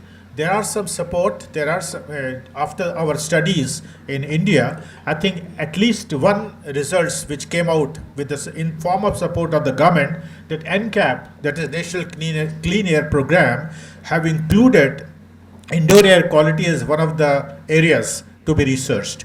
And this is a positive sign which we have got from the NCAP, though unfortunately NCAP has not started any work on the indoor air quality. They have not even given budget for the indoor air quality, which we are trying a lot. That ministry should give some budgets on the NCAP, under the NCAP program, which can be given to the institutions who can carry out some research. So, but there is some positive sign. We should always be optimistic. So let's hope that in coming years we'll get some funds under the NCAP program. Another study which Dr. Rakesh Kumar has shared with you is the Maharashtra Pollution Control Board. I think that is a very comprehensive and extensive study is being done with SIE in 2024. And 2014, I think protocol was made, as we made a protocol, submitted to CPCB, which is still pending. So hopefully that with the CAQM involvement, we can have some results now. We can see some in the future. And in 2022 also, the draft IQ guideline was given on the order of NGT, which SIE worked, and it is with the Central Pollution Control Board to work further on that. So there are some progress on that, and being an optimistic person, I think with the young researchers which is being which are present here, they would pursue it and get it done from the government and get some grants and support from the government side. These are the major sponsored IQ projects nationally. One is the environmental evaluation of public building located in urban centers with respect to indoor air quality, which was sponsored by Ministry of Human Resources and Development, and it was done in 2000 to 2002, right back in that area where we did some investigation of this now T1 terminal, which used to be the old terminal air quality Indira Gandhi Airport. So that was funded by the MHRD, and then DST also funded some project on the indoor air quality with 2 commercial buildings which we did. As a postdoctoral researcher was there who did one of the in Munirka, which was a commercial mall, and other was also an office complex in JNU. It's a library which she did during that 2003. That was also funded by DST. So, and AICT also funded All India, one project on characterization of respirable particles in urban environment, and it was an association of human health. So that also was funded by the AICTE, which we did with the NIT Jaipur, and covering various micro environments. And these are some international projects which I have not listed all the national projects, but only government sponsored projects. There were many other projects which was sponsored by either the IIT or other institutions. These are some of the international projects which we have done in the indoor air quality. One is funded by the CEFIPRA in France, which we did with the École des Mines at Nantes, which is now known as IMT. And it was for the exposure assessment and for the monitoring predictions. The second was the interactive systems and coating for a sustainable built environment, which was funded under the UK IRI and British Council. Then resource building for ecosystems and human health risk assessment, which was funded by the Obama Singh 21st Century Knowledge Initiative, which we did with the Drexel University, where indoor air quality was one of the prime area which we covered. And in 2017, the EU has sponsored given us one project which we did with the University of Bath in England, and it was regarding the CFD simulation of the emissions of pollutants from the partition boards which are being made in European countries. So that was the international funding which we got for indoor air quality research. These are the research partners as far as the indoor air quality is concerned with the SIE and IIT Delhi. One is Drexel University, University of Bath, the Fraunhofer in Germany, IMT in France, and in India we have a CPCB, DST, NERI, IIT Madras, and DTU, and NIT Warangal, and Manit Bhopal. So that was partnering which we are doing. We have done a good research, and still some of these agencies are also continuing to partner with us. A recent report on the IAQ by SIE, which is the latest report funded in 2022, which was on indoor air quality, and it was submitted to Central Pollution Control Board. It's a very comprehensive report which we have made, on the order of the NGT, and which contains the protocol for monitoring, and all sorts of details things are there. And we are waiting that what decision the CPCB is to make, and we also recommended that how much funding we are going to have required for different types of studies in different types of building, and what to be done, and what recommendations will be there if these studies are sanctioned by the government. So that's all which I think wanted to do that, and these are some of the knowledge gaps which we have already discussed, I think, in the inaugural session as well. And the last bullet point is important for us because there is no policy framework, no regulatory enforcement, and no standards. So I think that has to be fulfilled now, and we have to work hard to get the government funding, get the government support as well in order to fill this gap. The future roadmap is which we have experienced from the Indian perspective is this. That is, first is the awareness, very important, and SIE is doing a lot of hard work in this area, and with partnering the institution like yoga and other institutions. So awareness is important, especially, and we have done plenty of work in the school buildings. A lot of awareness program has been planned by SIE. And the second is the motivating the stakeholders like government for the support and funding. That's also important. Then third is the action. Once we get the government support, government awareness, then we have to go for the action, that we have to train the students.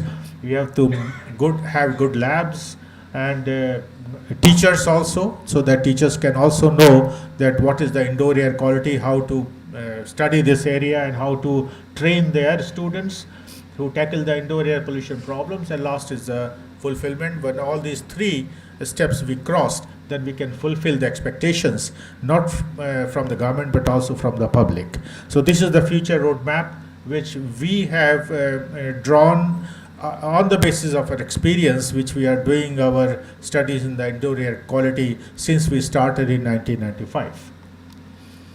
So that's all which I wanted to share with you. Thank you so much, and if you have any questions, you are welcome.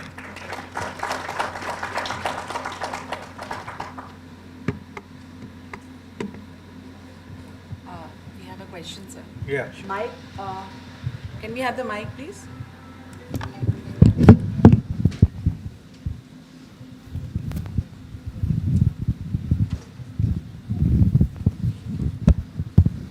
So thank you, Professor Khare, for a wonderful lecture. So I have a question. I didn't know, I attended also the Indian Association for Aerosol Research. There are 3-4 days conference at Dehradun in December, and also many other places. But nobody talks about the indoor bioaerosol. I think we just escaped the COVID-19 just a couple of years ago.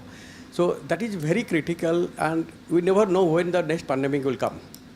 So there is no talk about it. So what's your take on this? No, I think this is an important indoor air pollutant, indoor bioaerosol, and there is instrumentation lack is also there, because bioaerosol monitors are expensive, and but it's an important area, especially for Indian conditions, because we have different climatic conditions over here. And so I think, yeah, you are right. We have to talk about the bioaerosols, and we have to have standards and regulations for that as well. But bioaerosol studies, as far as Indian perspective is concerned, I think we have not done so far. One of the postdoctoral researcher did, Vinita Katiyar, I think. Vinita Katiyar, she is now professor at Indira Gandhi National Open University. She did try to get the bioaerosol concentration using bioaerosol sampler, not monitor. Correct. So she did try one, but yes, I agree with you. There is a big gap in the bioaerosol monitoring. As you said in the morning, so there is a lot of fungus and a lot of things. If it is not addressed correctly, then this will come inside the environment itself. Yeah. These are itself part of the bioaerosol cycle. Yeah. I agree with you. Thank you. Thank you. So there were a couple of studies on bioaerosol, which we also covered in Drexel University partnership, which we're doing. but those are not very widely publicized. Few of them are in Mumbai KM Hospital, Dr. Amita Athavale has done. So most of those doctors who have done some bioaerosol studies, which are unfortunately missing in our community, and SIE has tried to bring the doctors in this case. So there is an awareness, and there is a lot of small studies, but comprehensively, as Professor Khare said, we haven't taken it up as serious as possible. I had seen one research paper by Professor Rashmi Patil on they had done some bioaerosol work, but after that I don't see many papers or research coming out, at least particularly in India. Sir, I would like to add that in SI we have Dr. Shukla Das and Dr. Nilima Gupta who are doing the work on bioaerosols. Can we have the mic for ma'am? She wants to add something. Thank you so much. So bioaerosol, we are from the hospital, both of us, and we are monitoring the air quality in the OTs and in the wards, not now in the wards, but in OT. And they are indoor air quality standards for OTs. There, especially where there are neurosurgery OTs and very specific organ specific, then their counts are also they are less than 5 counts per unit should be there in the volumetric air. So we are regularly monitoring under certain standards, hospital standards, NABH standards. I'll be giving some results in my. We also have a talk tomorrow. You'll be able to hear them. So there are a lot of interesting talks which will take it over, sir. Any more questions? Thank you, sir. Thanks a lot, sir. Sir, please, just a minute, sir. May I request Dr. Padam Rastogi, sir, to please felicitate, sir.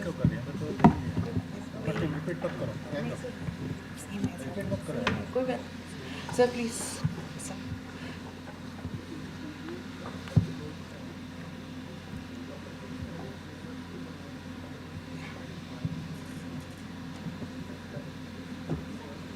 Thank you, sir.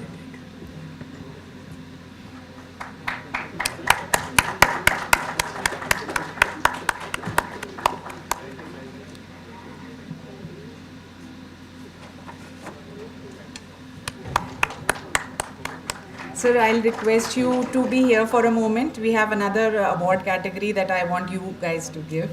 So, sir, can we have Rakesh Sharma, sir? Can we have you here? So the next category is very interesting one. We have seen the international perspective and the Indian perspective. There are some schools which are actually doing some initiatives to make sure that indoor air quality in terms of ventilation, in terms of biophilic design is being catered to. So we had a SIEs for the first time, it is organizing a set of leadership awards for the schools for their initiatives which they are taking to maintain indoor air quality. So for the first best IAQ in K+12 school, may I call upon Vasant Valley School to please come forward and take the awards from the dignitaries. And here we really need applause because these are some of the few schools which are actually doing a lot.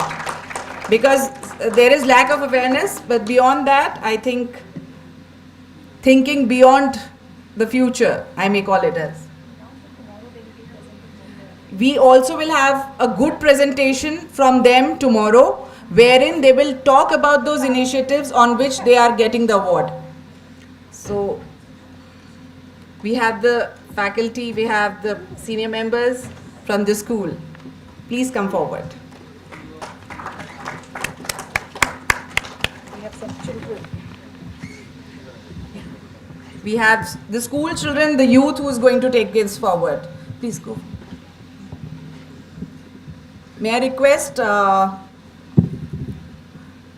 Mukesh sir, Rakesh sir, please to award the school.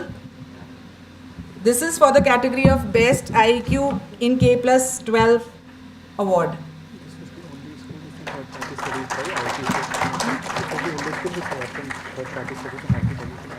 This is the only school I have been told that did a third-party assessment from IIT Delhi. Yeah, so they deserve a huge round of applause for that. Let this be a motivation for the other schools to please ensure that we can maintain our indoor air quality and give a better environment to our schools, other children, the youth for tomorrow. Thank you. Thank you, ma'am. The next we have Best IEQ in Junior School, GD Goenka Junior School, Vasant Kunj, for the Best IEQ in Junior School. May I please ask you, yeah, I know the lunch is waiting, but this is more important. So let's have a huge round of applause for Mr. Nipun Goenka from GD Goenka Schools. He's the MD for GD Goenka Group of Schools.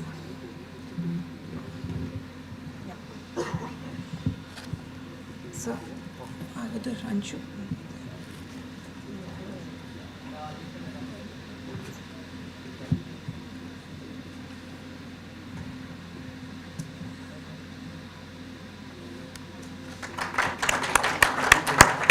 I think these are some of the schools who are taking the initiative and promoting good indoor air quality for the kids, which we should really appreciate.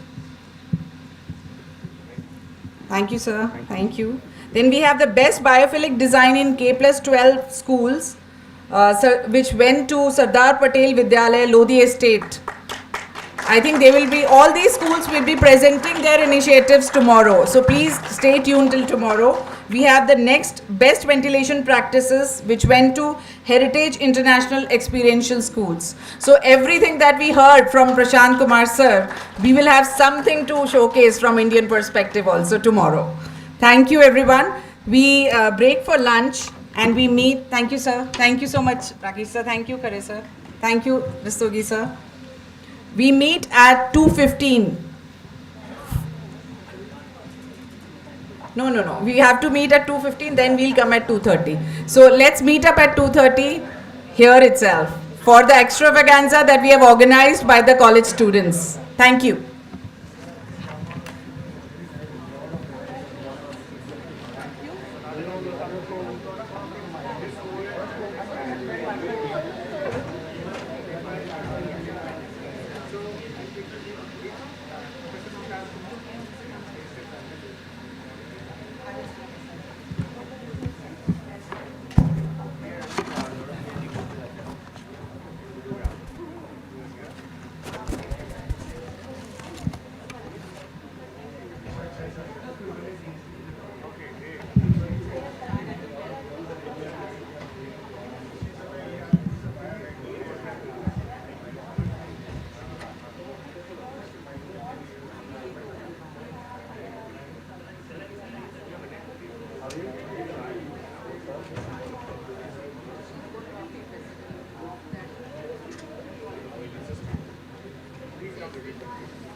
Hello.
hello, hello.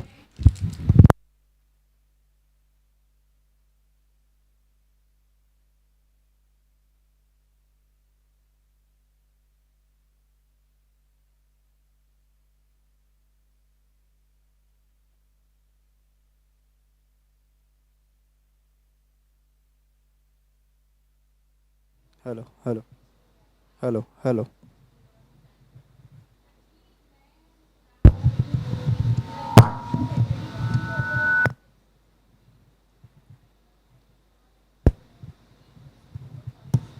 Hello, hello, sound check, hello.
इनका presentation है, पता नहीं कैसे होगा. हाँ हाँ हाँ हाँ. You start the presentation, Sagar. You start it. हाँ. ये बंद कर presentation.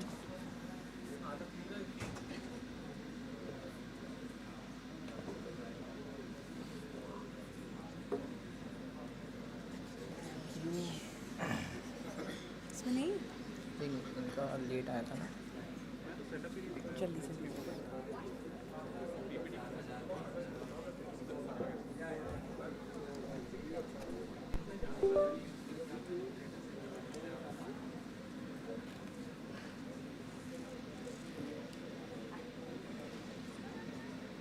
Namrita ma'am.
A very good afternoon. I know a post-lunch session is very difficult to concentrate on, but I think our presenting partners have something very interesting to offer.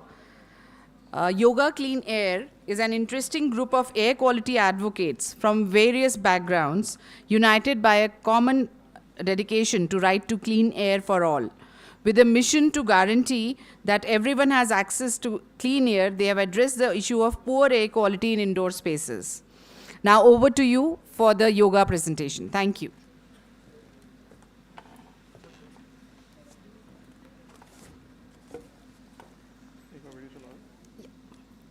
We're just gonna start with the tiny video here.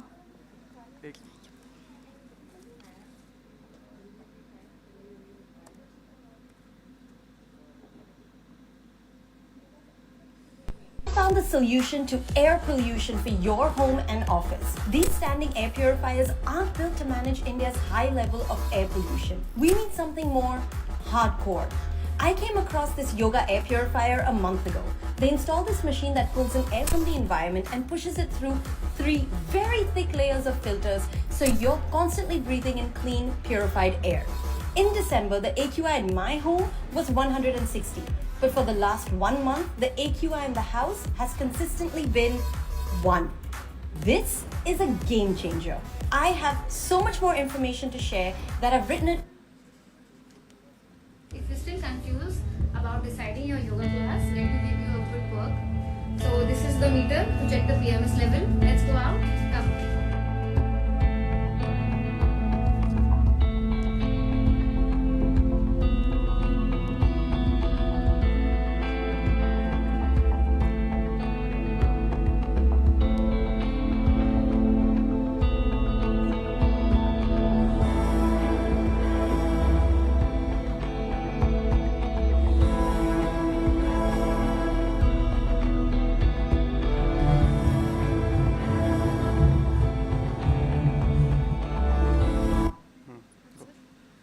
Hi everyone, how is everyone doing today? Room feels a bit dead, to be honest. Okay, this is Shavayanka and this is Sagar, and we are a proud part of Yoga Clean Air. But before we dive into the WH family of what we are, who we are, and what we do, let's do a simple breathing exercise. I just want everyone to close their eyes and just inhale and exhale and pick up on the yeah. Can we start? Okay, in 1, 2, 3, everyone just close your eyes and breathe in and breathe out. Breathe in and breathe out. Now I just want you all to think about clean air. Think about it. Take some visual cues, like what are you thinking? I am assuming everyone's thinking about lush green forests, mountains, clean air, things like that. I am just assuming. You do you, okay? Now in 3, 2, 1, we're just gonna open our eyes and boom, we have snapped back to reality, okay? Not the clean air that we were expecting. We don't get that type of air in the city, right? What we do at yoga is we cannot take you to the mountains and lush green areas, but we can definitely get that air to your house, your offices, even your cars. So this is what we do. Yoga basically stands for your own green area. Yep, simply put. We are not doing anything fancy out here, just bringing the cleanest and the freshest air to your houses. How we are doing it, Sagar can explain a bit, and then we can dive into the work culture that we practice and what we are, okay? Sagar, can you please explain a bit about the system? So, hi. So, many people here know yoga and it's effective and everything. मतलब in bits and bytes, each and everyone you know कि yoga है कुछ and it works. So yoga basically has a two division that we caters to indoor air quality as well as for the ambient. So ambient basically has a source control solutions that we have developed. They are basically a second division we have. And the first division we have is the indoor air quality. For the indoor air quality, what we have a solution is called clean air bubble. It's a yoga clean air bubble, which maintains a positive pressure environment within the space. In a layman language, you can say it's an positive ventilation come air purification system, which basically inhibits any ingress in the space. So the whole concept is that we reduce your individual exposure within your space, each and every place.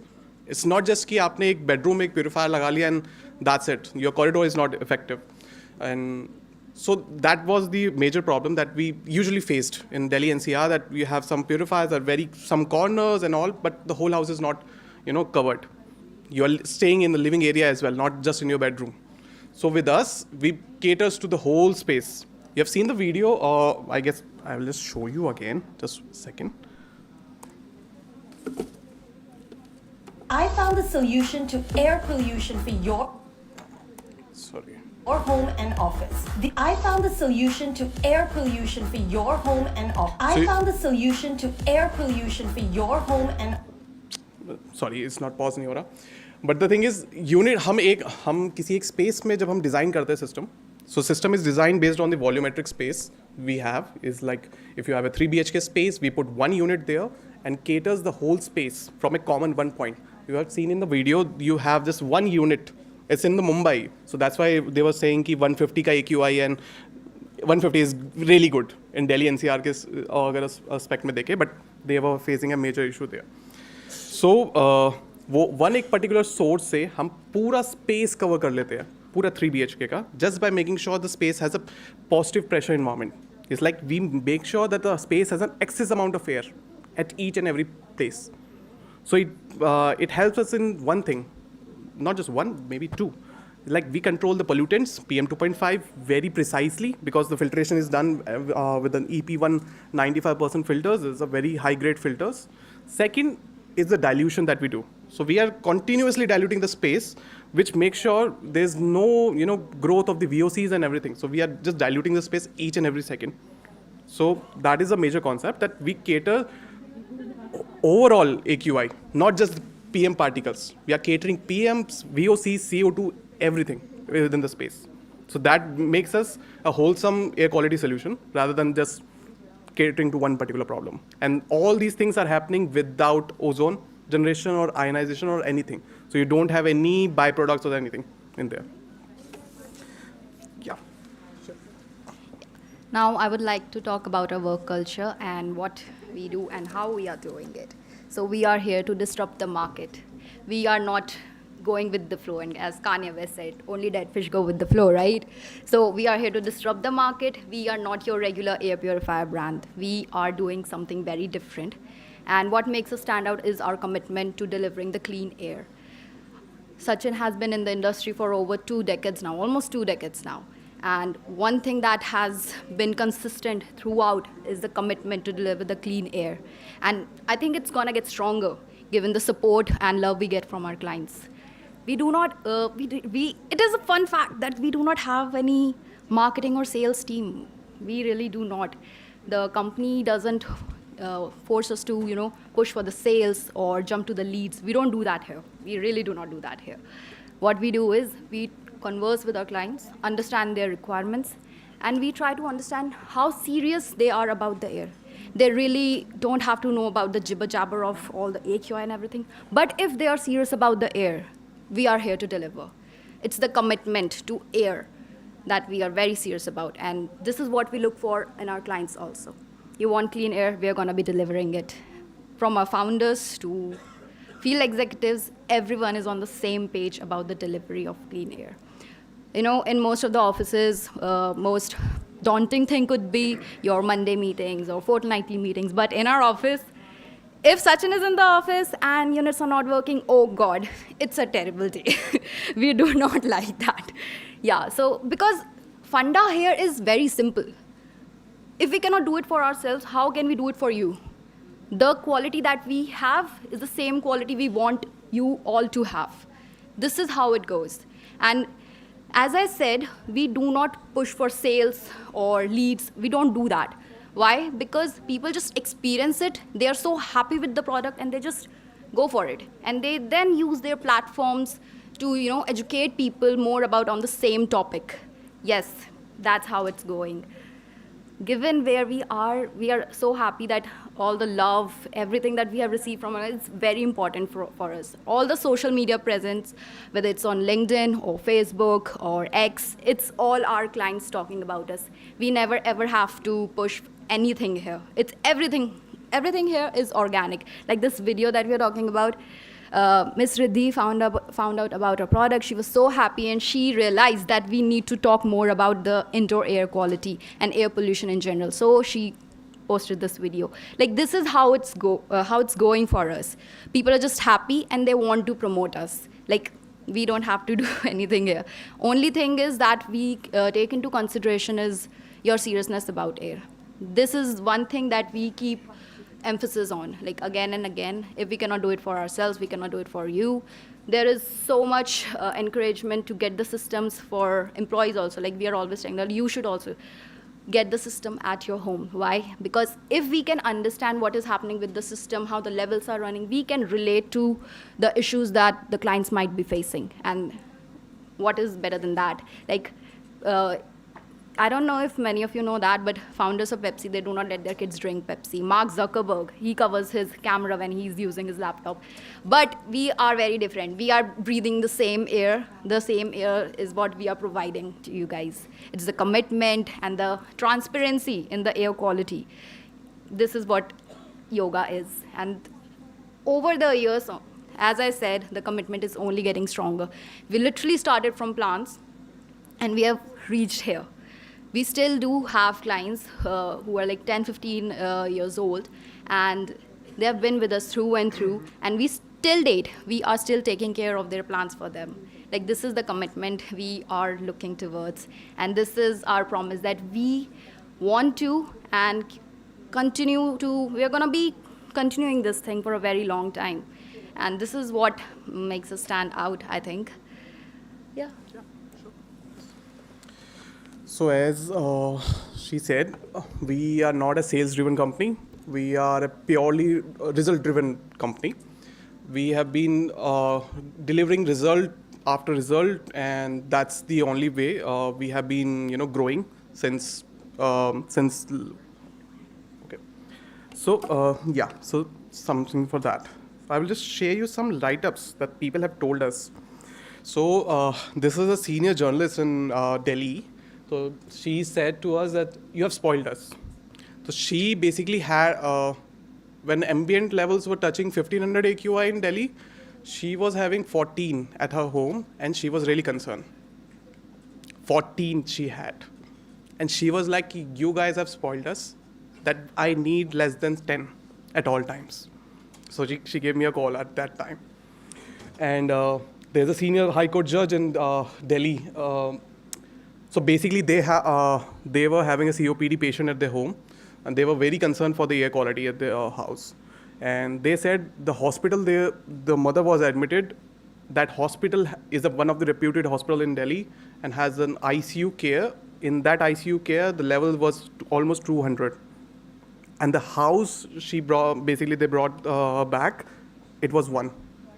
And they didn't want to accept कि 1 हो सकता है, क्योंकि hospital में नहीं हुआ तो आपने घर में कैसे कर दिया. So that was the major thing.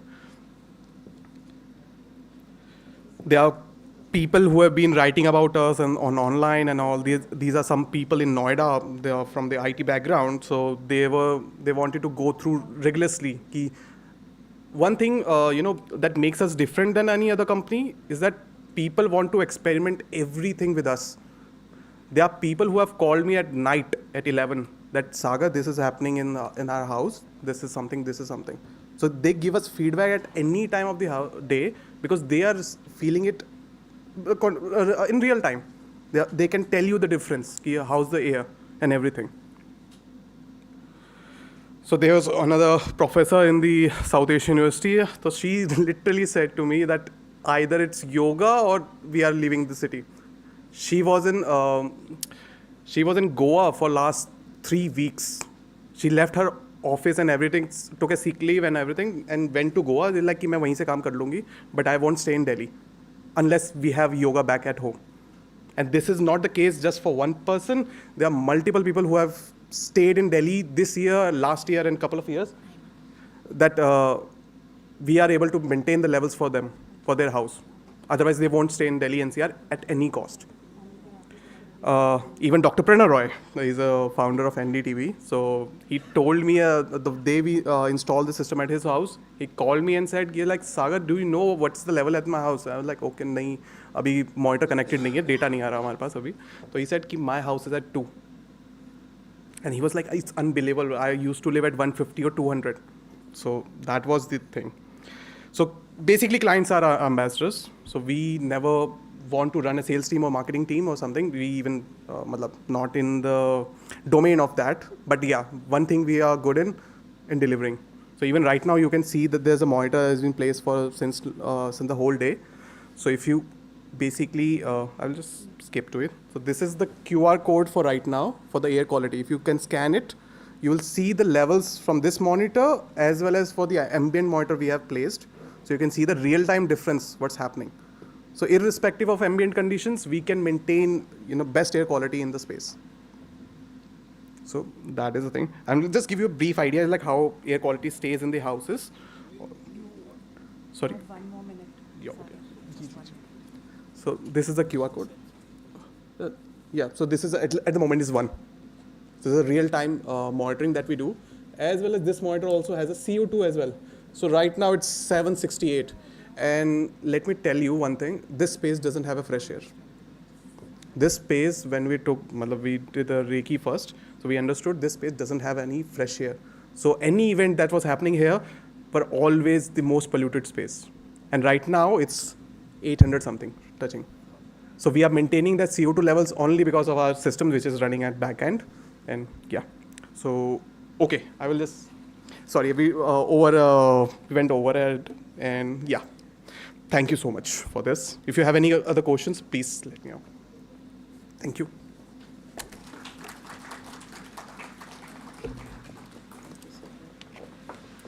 Thank you, Yoga, for this interesting presentation. I think there will be a lot of questions, which we can take it offline due to paucity of time. Next, I would like to call upon the next panel discussion that should be very interesting with all the experts that we have. It's my privilege to call upon Professor Ravindra Khewal first on the panel. Professor Khewal is Associate Professor of Environmental Health at PGIMER, Chandigarh. He's also the former scientist at the Centre for Atmospheric and Instrumentation Research, University of Hertfordshire, UK. He's visiting professor at University of Antwerp, Belgium, and the University of Padova, Italy. He has more than 80 plus publications and has supervised n number of students for PhD, DM, and MD. So we welcome you, sir, here. So Yes, that would be interesting since we now know that we are sitting in air that is less than 2 digit in terms of concentration of PM 2.5. Next, we have with us Professor Jay Dhariwal. Professor Dhariwal is an associate professor, Department of Design, IIT Delhi. He is educated at IIT Guwahati, IIT Bombay, and Purdue University, with postdocs at MIT, US, and University of Leeds, UK. His area of researches are design thinking for sustainability, LCA, and carbon footprint analysis for sustainable habitats. We welcome you, sir.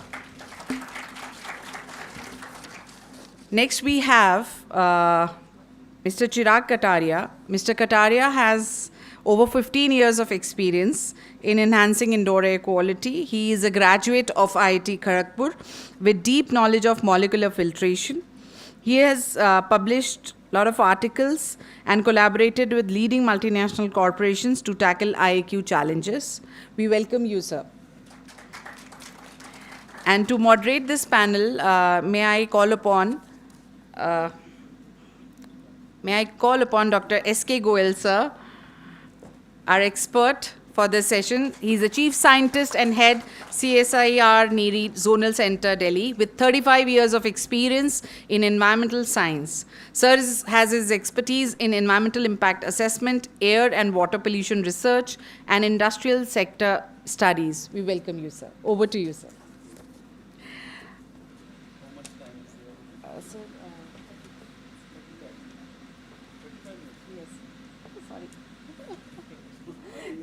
We have actually eaten the time with the lunch, sir.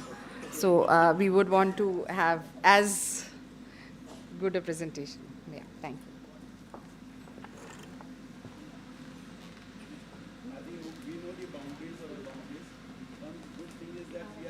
Microgram per meter cube right now in this indoor environment. So that is good thing. The other boundary is that we have only 35 minutes for this session. And we have excellent academicians. So you can extend by 5 minutes. It's 40 minutes now. So I think is presentation based or it will be just discussion from? Sir, it will be discussion based. Discussion based Yes. only. So I think we have 3 speakers. So say 10 minutes, maybe in a couple of questions are there. Then we can have another 5-7 minutes for the questions. So may I invite Dr. Dhariwal to initiate the discussion of his experience in indoor environmental quality and sustainable built environment, so that once the theme is set, then we can have more discussions on that.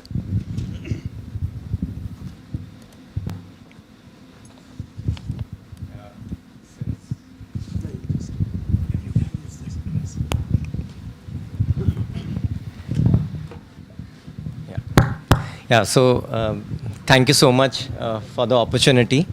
I mean, since, I don't know what is the composition of the room. Are we all researchers here or a mix of students, people from schools and researchers?